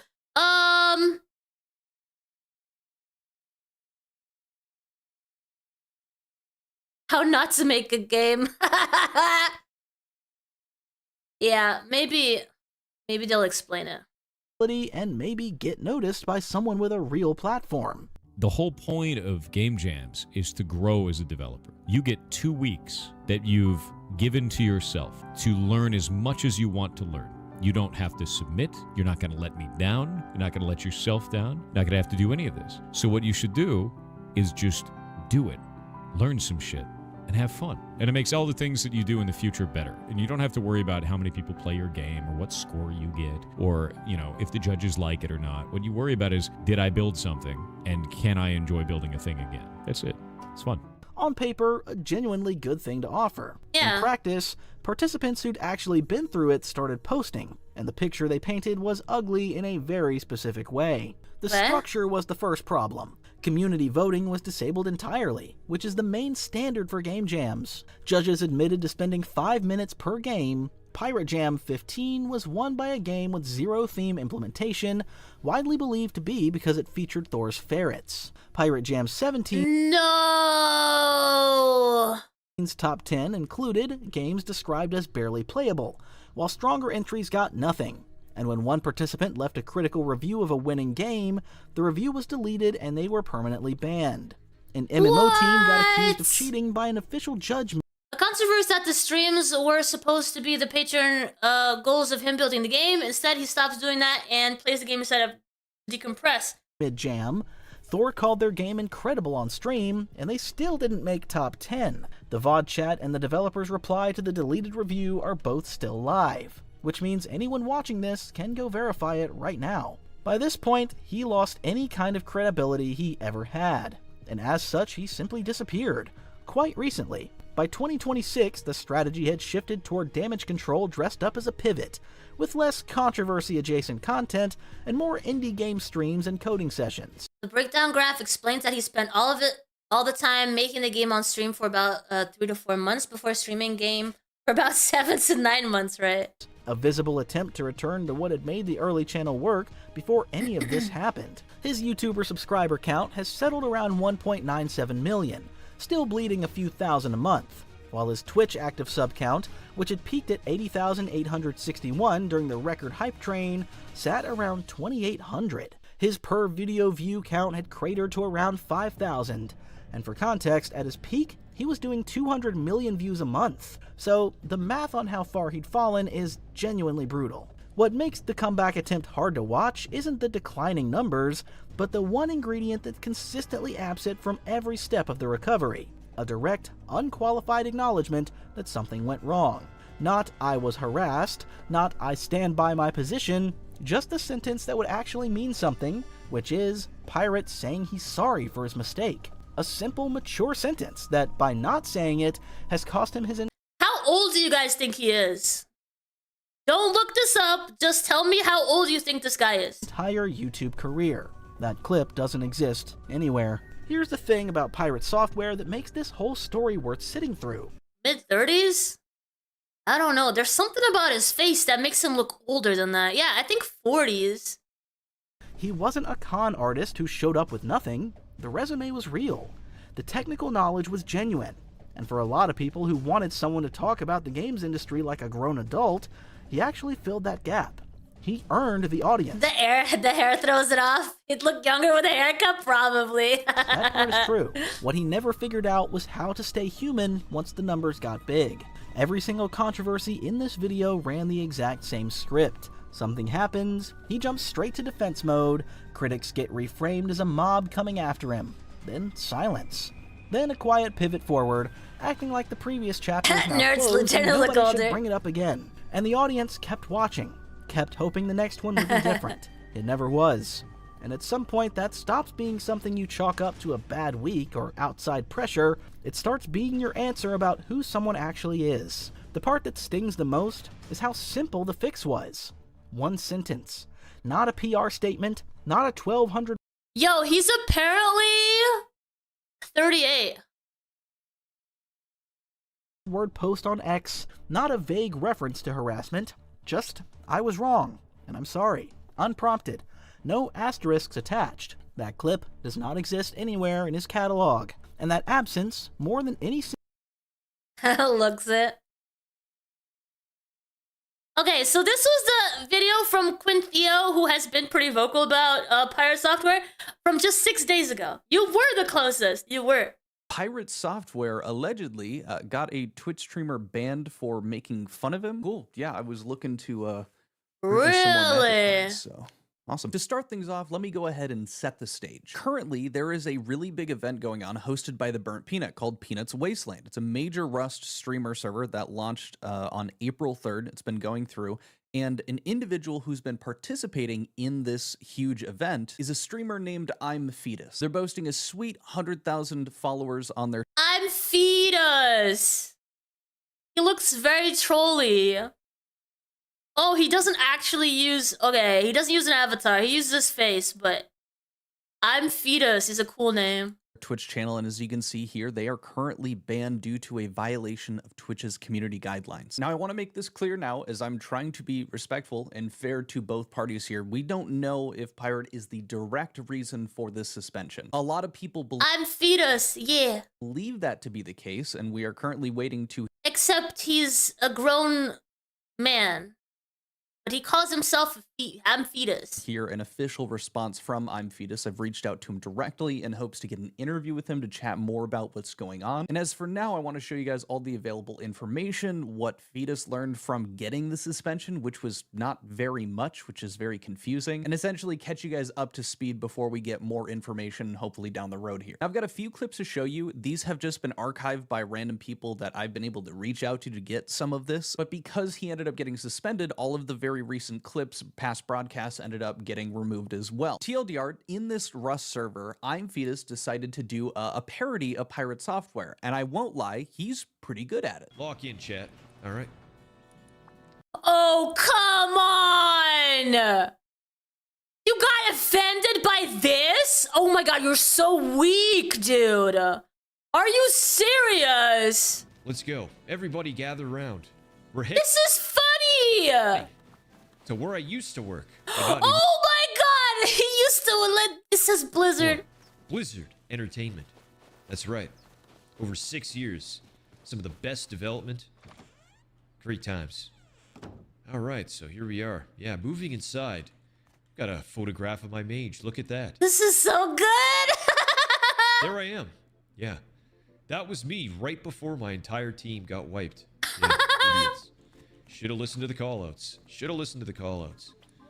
And my favorite part. Coming in here and seeing the ferrets just makes me really happy and fuzzy inside. As you can see from just that first clip, he's doing a quite impressive, dare I say, impression of Pirate Software. Yeah, it's funny. Doing a parody of him and Yeah. going through this Rust server. Like, he made Blizzard HQ. He also made something called the Taj Mahals, which is quite beautifully well done. But he's going around meeting with some of the other creators. He runs into Burnt Peanut a few times. Some really funny clips come out of that. My name's Pirate. No, I want to watch the other video. Where was it?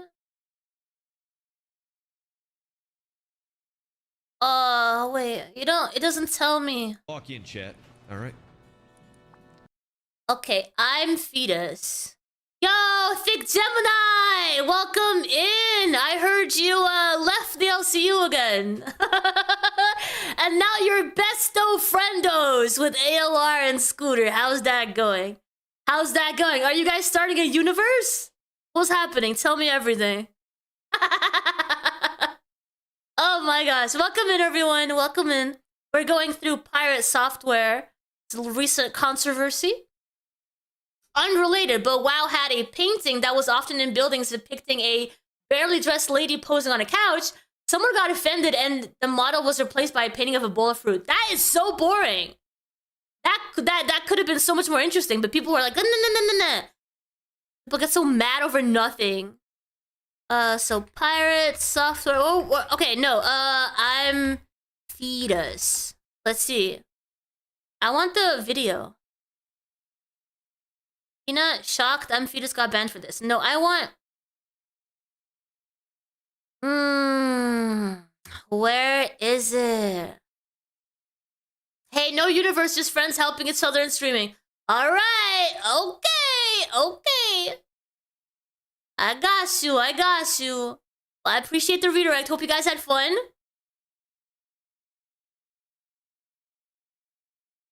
Never talks about Blizzard cut. What? Where is it, dude? We're gonna have to find that video. Let's go. Because this is great stuff right here. This is hilarious. Gather round. We're heading to where I used to work, but not anymore.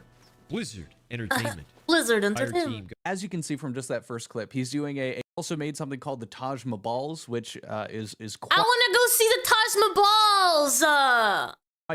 beautifully well done. But he's going around meeting with some of the other creators. He runs into Burnt Peanut a few times. Some really funny clips come out of that. My name's Pirate. I actually used to work at Blizzard. I'm just here trying to build a Taj Mahals, man. I don't mean any harm against anybody. No, we were coming to defend the Taj Mahals. Hello, guys. This guy's with me. He's with me. Yeah, I actually used to work for Blizzard, and this is something that I modeled kind of to represent my career. I'm actually second gen Blizz too. If that I do. In fact, I run a ferret rescue. Oh wow! I have a few, several adult ferrets that I could actually you could adopt right now. What would it cost to get access back to my Taj Mahals here? And to be clear, I'm actually it depends. I mean, my family. I'm actually second gen Blizz. Mom and Dad used to work there. They procreated. And then they popped me out, and I've been working there for about 6 years, and then I left to do OnlyFans. No, I'm not even close. As a matter of fact, I have a management, but I just decided not to use it because I wanted to watch them die.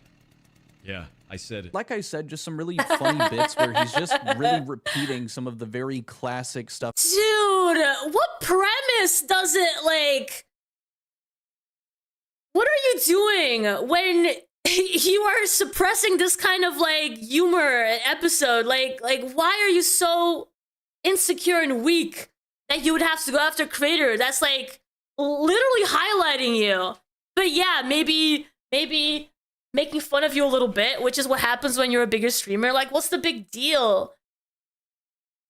Like, should we as content creators be afraid of making these little skits? Because the bigger person gets offended, the bigger content creator gets offended and makes YouTube go after your channel. So now you don't have a channel anymore. You're banned from Twitch. Like, what the hell? That came out of all of the Pirate Software drama. Just is that the kind of culture we want? I used to work at Blizzard, and I worked there for 7 years, and I have a ferret rescue. Just kind of rescinding these. He's not making anything new up outside of just kind of like riffing. Like he said, he was working at Chili's, did an OnlyFans, whatever. I'm not really even taking this as him hating the guy. He's just making fun of the very funny antics that all come about during that Pirate Software drama. But that is not how everybody took it. Now, I say that because I'm going to show you that Pirate Software ends up seeing this stuff and ends up chatting about it in his Discord, and I have those messages, and I'll read through them to show you his reaction. But I want to make it clear that behind closed doors, it seemed like there was some discussion happening between iMfetus's main moderator as well as the head mod, Kronos. That's crazy though, right? Because we have seen Pirate Software with his own takes about other people. Like, he doesn't really exactly filter himself when it comes to like talking about other things. So why would he be the one to get so offended when someone else makes a skit of him? For Pirate Software, but I do feel like this context is important because it still might point to what had gone down to lead to iMfetus getting banned. It starts off with Pirate posting one of the Twitch clips of iMfetus doing the pirate thing, and he's saying, "This is why we have dozens of people crashing the stream saying I'm playing Rust." Some of his other community members are also, you know, messaging and stuff during it. I'll read through some of them as Pirate replies to them. So what, his initial concern was that people thought he was playing Rust? Because people legit thought that this guy right here in the corner, using his mouth over Pirate Software's still photo, people thought it was you? Come on. He continues on, I don't even know this guy, and he's supposed to be an ambassador for Twitch. He's been doing it all week. Sub goals for it. Tons of clips. It's fucking weird. Someone replies, so report them to Twitch. Shit makes no sense. And Twitch is okay with that? Is that something you can contact your partner manager about? I bet.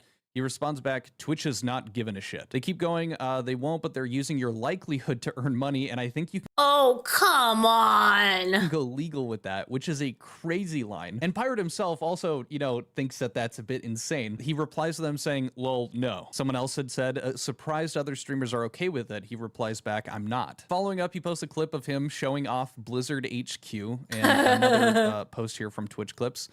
He's running sub goals around it and even made his base into Blizzard. Like, this shit is unhinged. Someone else saying, I hope Twitch actually does something, to which he responds, big doubt they will, TBH. The fucked part is, I don't even know this guy. He's just attacking some character he thinks I am at this point. Just another example of fucking weirdo behavior. Which Oh, come on. You've been on the internet for how long now, Pirate Software? Mr. Pirate Software from Blizzard. Pirate is right. He's making fun of the character of Pirate Software, which is a culmination of all the goofy, dumb shit Pirate has a little no sense of humor, clearly. Oh my god. that he was doing during his big drama. Again, can you imagine a woman having to deal with him? Which I think to anybody outside of this, other than Pirate and, you know, some of his loyal viewers that think he can do no wrong, it's very... I hope he has a very good quality source of porn for the rest of his life, because he's not getting laid. Clearly satire. He just has his mouth on a PNG of Pirate and is just reciting like the most common popular like bits that Pirate Software was made fun of for doing. Someone said on the Discord, I'm going a different route and reporting it for nudity since the guy... She's a bunch of ferrets in a human suit. No, not the ferrets, no. Played a drawing of a male penis on stream. Hit it from as many angles as possible and Twitch might actually... Wait, I'm going a different route and reporting it for nudity since the guy displayed a drawing of a male penis on stream, hit it from many angles as possible, and Twitch might actually...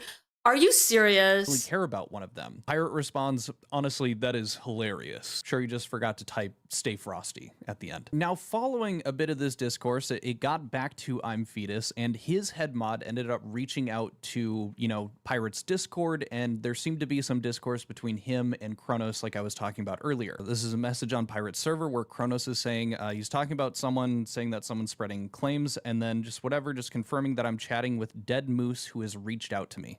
99% of the issue has been chat hoppers and people trying to cause drama, people making out that Thor is much more upset than he actually is. Same as people claiming that Fetus is openly targeting Thor, etc. It's all chat hopper drama. Exactly. So Kronos here is even seeming to be pretty level-headed. He's making tell your Mr. Boss Man that. Point that even people, I would presume, on Pirate's side of the aisle here, are making claims like Fetus is openly targeting Thor. This leads me to believe that, yeah, Kronos at the very least is also looking at this as like, okay, it's parody. He's making fun of the funny bits, right? And honestly, I think that's awesome. I may be a drama channel, but when things go smoothly and people are able to chill out, great. But unfortunately, of course, that's not where the story ends. So this came out on April 13th, and then April 14th is when I'm Fetus ends up getting banned. To be clear, though, a suspension of 7 days. Now, it's a big deal because for, you know, I'm Fetus, he's a big creator. He's got over 100,000 followers, but he's, you know, playing with the biggest right now. He's in a streamer event with a burnt... Yeah, and you're taking a whole ass week out of this guy's paycheck and momentum and whatever else, right? This could potentially launch him. And he's gotten a 7-day suspension. That's major. Peanut, Moist, and Pirate Software made that happen. Critical, all these other huge names. To lose access to being able to create content during one of the biggest events that I think he's been a part of, it's a huge issue. Now, this is his first post into his Discord here saying, yeah, sorry guys, I don't want to let you guys down and certainly didn't want to cause any issues. To be clear, if I was reached out to or communicated directly by Twitch that what I was doing was not okay, I would have fully stopped. I'm a little disappointed in the lack of warning, but it is... It's always like that, dude. And this is a partnered streamer. And Twitch is not communicating with their partnered streamer about what he should and should not be doing. No warning, no anything. Just suspended for a week. Is what it is. Later on in the evening, you may... And it's crazy because being a Twitch partner used to be such a exclusive club, right? And I'm pretty sure even 2 years ago, they just wouldn't... There wasn't a conversation. It was just suspended for 7 days. Makes a second post into his Discord saying, well, I made the point that a little direct communication would have remedied this immediately, and not to mention his mod did indicate there was no issue with it outside of toxic chatters trying to manufacture drama. Never was my intent to cause issues or harass or bother anyone, just some lighthearted comedy. If I got an email... That's what I saw, dude. ...or a message saying, hey, Fetus, we need you to stop doing this. Done. Full stop. But I was just hit with a 7-day ban without warning, so I'm a bit disappointed. From what I understand, he has been a Twitch streamer for 8 years and has had no other issues show up on his track record during that. And Pirate Software ends up being offended by a little bit of comedy around his name. And then the poor little Fetus had to go suspended for 7 days. Very unfair, sir. Very unfair. Entire 8-year tenure. So I don't blame him for being upset. This is a really shit situation for the guy. Now he ends up going through and putting through an appeal. He comments on that saying, I think I'll wait to hear the answer on my appeal. Given my track record on Twitch, I'm hopeful they will lift the ban. Track record. Who cares about that? I wrote a well-written appeal from the heart, so hopefully they see this wasn't anything with malicious intent. People were chatting in his Discord, assuming what was going on and that perhaps it was an automated thing, but he ends up commenting later on, yesterday for me, saying it wasn't automated. Sadly, they deleted all the VODs, so I wouldn't be able to provide proof of me speaking up against the hatred the guy receives. I've made clear so many times I'm firmly against it. Now, at this point, I should mention, we haven't seen that I'm Fetus is directly saying that the reasoning for the ban was that Pirate Software got him banned, or that it was directly tied to that. We don't know, but we get a little bit more than that because Peanut himself ends up commenting on it, and he was talking with Fetus, and it appears, based off of what Burnt Peanut is saying, that he got banned for doing this Pirate Software bit. Oh my god, no way, no way. Okay, guys, I'm gonna tell you what Fetus just said. Fetus just typed in the Knights of the Buggers chat. Sadly, Twitch is giving me a 7-day suspension for the Pirate Software bit. That's insane. That is fucking insane. They just made it worse. There is no way. Now, I think it's this particular clip in conjunction with the fact that he was, doing a parody of Pirate Software that has a lot of people suspecting that Pirate Software is directly responsible for his suspension on Twitch. And as of right now, we just don't know that. Could it have been that Pirate Software directly reported him? Dude, just today I saw a tweet of a random VTuber mentioning the fact that Shy Lily can put whatever outfits she wants on the model. She never gets any issues for it, even though Twitch is very specific about what parts of the female body should not be exposed, right? And VTubers have had this issue for ages. Like they keep really like blurring the line, right?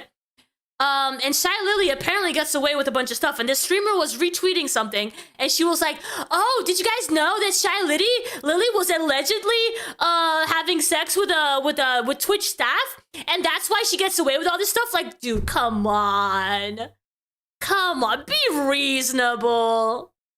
Sure, it could be the case, but it could also be a variety of other things. It could Shy Lily allegedly slept with a Twitch staff, and that's why she's getting all these benefits. Come on! have just been that Twitch ended up deciding to do that because he's a Twitch ambassador. I don't really exactly know how that works, but fundamentally, we just don't have a direct answer. And Peanut here is not saying that Pirate Software is the reason that he got banned. He's saying that the Pirate Software bit is the reason that he got banned, or at least that's what he's heard from Fetus. I'm saying all of this because I want to be charitable to Pirate, especially when— Look, we tried to tell people about Gamergate. People called us incels. You had your chance. It's like thighs are too much or boobs or something. Well, the thing is, it's not that thighs and boobs are too much. It's just that some of these outfits, dude, they really like, all the under boob and like, thighs, and like it does go a little bit too far sometimes. So yeah.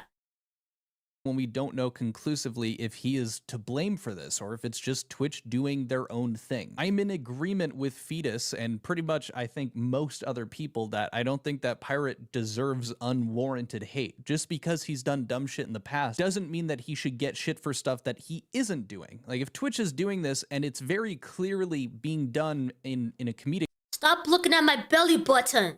Don't be a freak. Fashion, like he's not even directing hate towards Pirate, he doesn't deserve a ban for it, especially in a situation like this where he really ends up benefiting from getting to participate in something like this. It's a huge stall in a snowball like this for— Also, it's an innie, if you must know. Creator. But we do have a bit of good news from Fetus as of just this morning here, 2 a.m. Gentlemen, I just want to say I sincerely appreciate all the support. You guys are the defining reason why I do this. I cannot stress in words how pumped I am to come back. We will be back worst case Friday night, possibly and hopefully tomorrow. I think he means today. I have many staff, creators, and community members pledging support, and I couldn't be more grateful. Thanks for sticking with me. We're going to pump so fucking hard, etc., etc. He's super excited. And so it looks like from the support from not only Burnt Peanut, who said he had reached out to some of his people, as well as just the overwhelming support for Fetus, it seems that they're overturning that suspension a bit early for him. I'm very interested to hear what your guys' thoughts are on this too, but like I said at the beginning of this, I've reached out to I'm Fetus, and I'm hopeful to hear back from him, potentially do an interview with him to go over his own experience for this, get a few more details for you guys, and follow up with that. But until then, I hope you... I mean, we definitely have evidence of Pirate Software being super salty about this, even though I, at least from this footage, don't see a big deal. He's just playing a character. Here, I'm actually, it depends. I mean, my family, I'm actually second gen Bliss. Mom and Dad used to work there. They procreated, and then... It's just funny. Like, you should not be mad about that. Especially if you've gotten to a point where people care about you enough to use your clout or whatever as a funny meme moment. Like, let that happen. Let that happen. All right, guys, that was our little Pirate Software moment. I know a little bit more about him now. I don't like the guy. I didn't used to have an issue with the guy, but now, oh, it's making me think about all the people I've dealt with that are like, they just can't have a conversation with them because they're always right. They always have to be right. And even if you have anything to contribute to the conversation, they will legit say that you're wrong just so that they can make up some other stuff about how they know better than you about any sort of subject ever. Yeah, I don't appreciate people like that. Yes, very much insufferable. I would not be watching that guy's stream for very long. All right, that's gonna be it, guys. I'll be back soon. Let me think. We have Thursday and Friday. I think I'm probably gonna stream. I'm probably gonna stream either tomorrow or Friday. But we definitely have Saturday's stream coming up, which is a 2 p.m. stream for the gaming side and a 6 p.m. stream on the drama side. I'll see you guys, if not tomorrow or Friday, then at least on Saturday. You can always count on the Saturday and Wednesday streams. Okay, guys? Okay, let's go see if we have anyone that's live at the moment. Let's see. We have... We have Rastov. Let's go say hi to Rastov. Alright, guys. Yeah, the belly button stays. I'm sorry. I'm gonna have to take the belly button with me. But you can come back and see it another time. Have a good, have a good night, everyone. Bye. Let's go say hi to Rastov.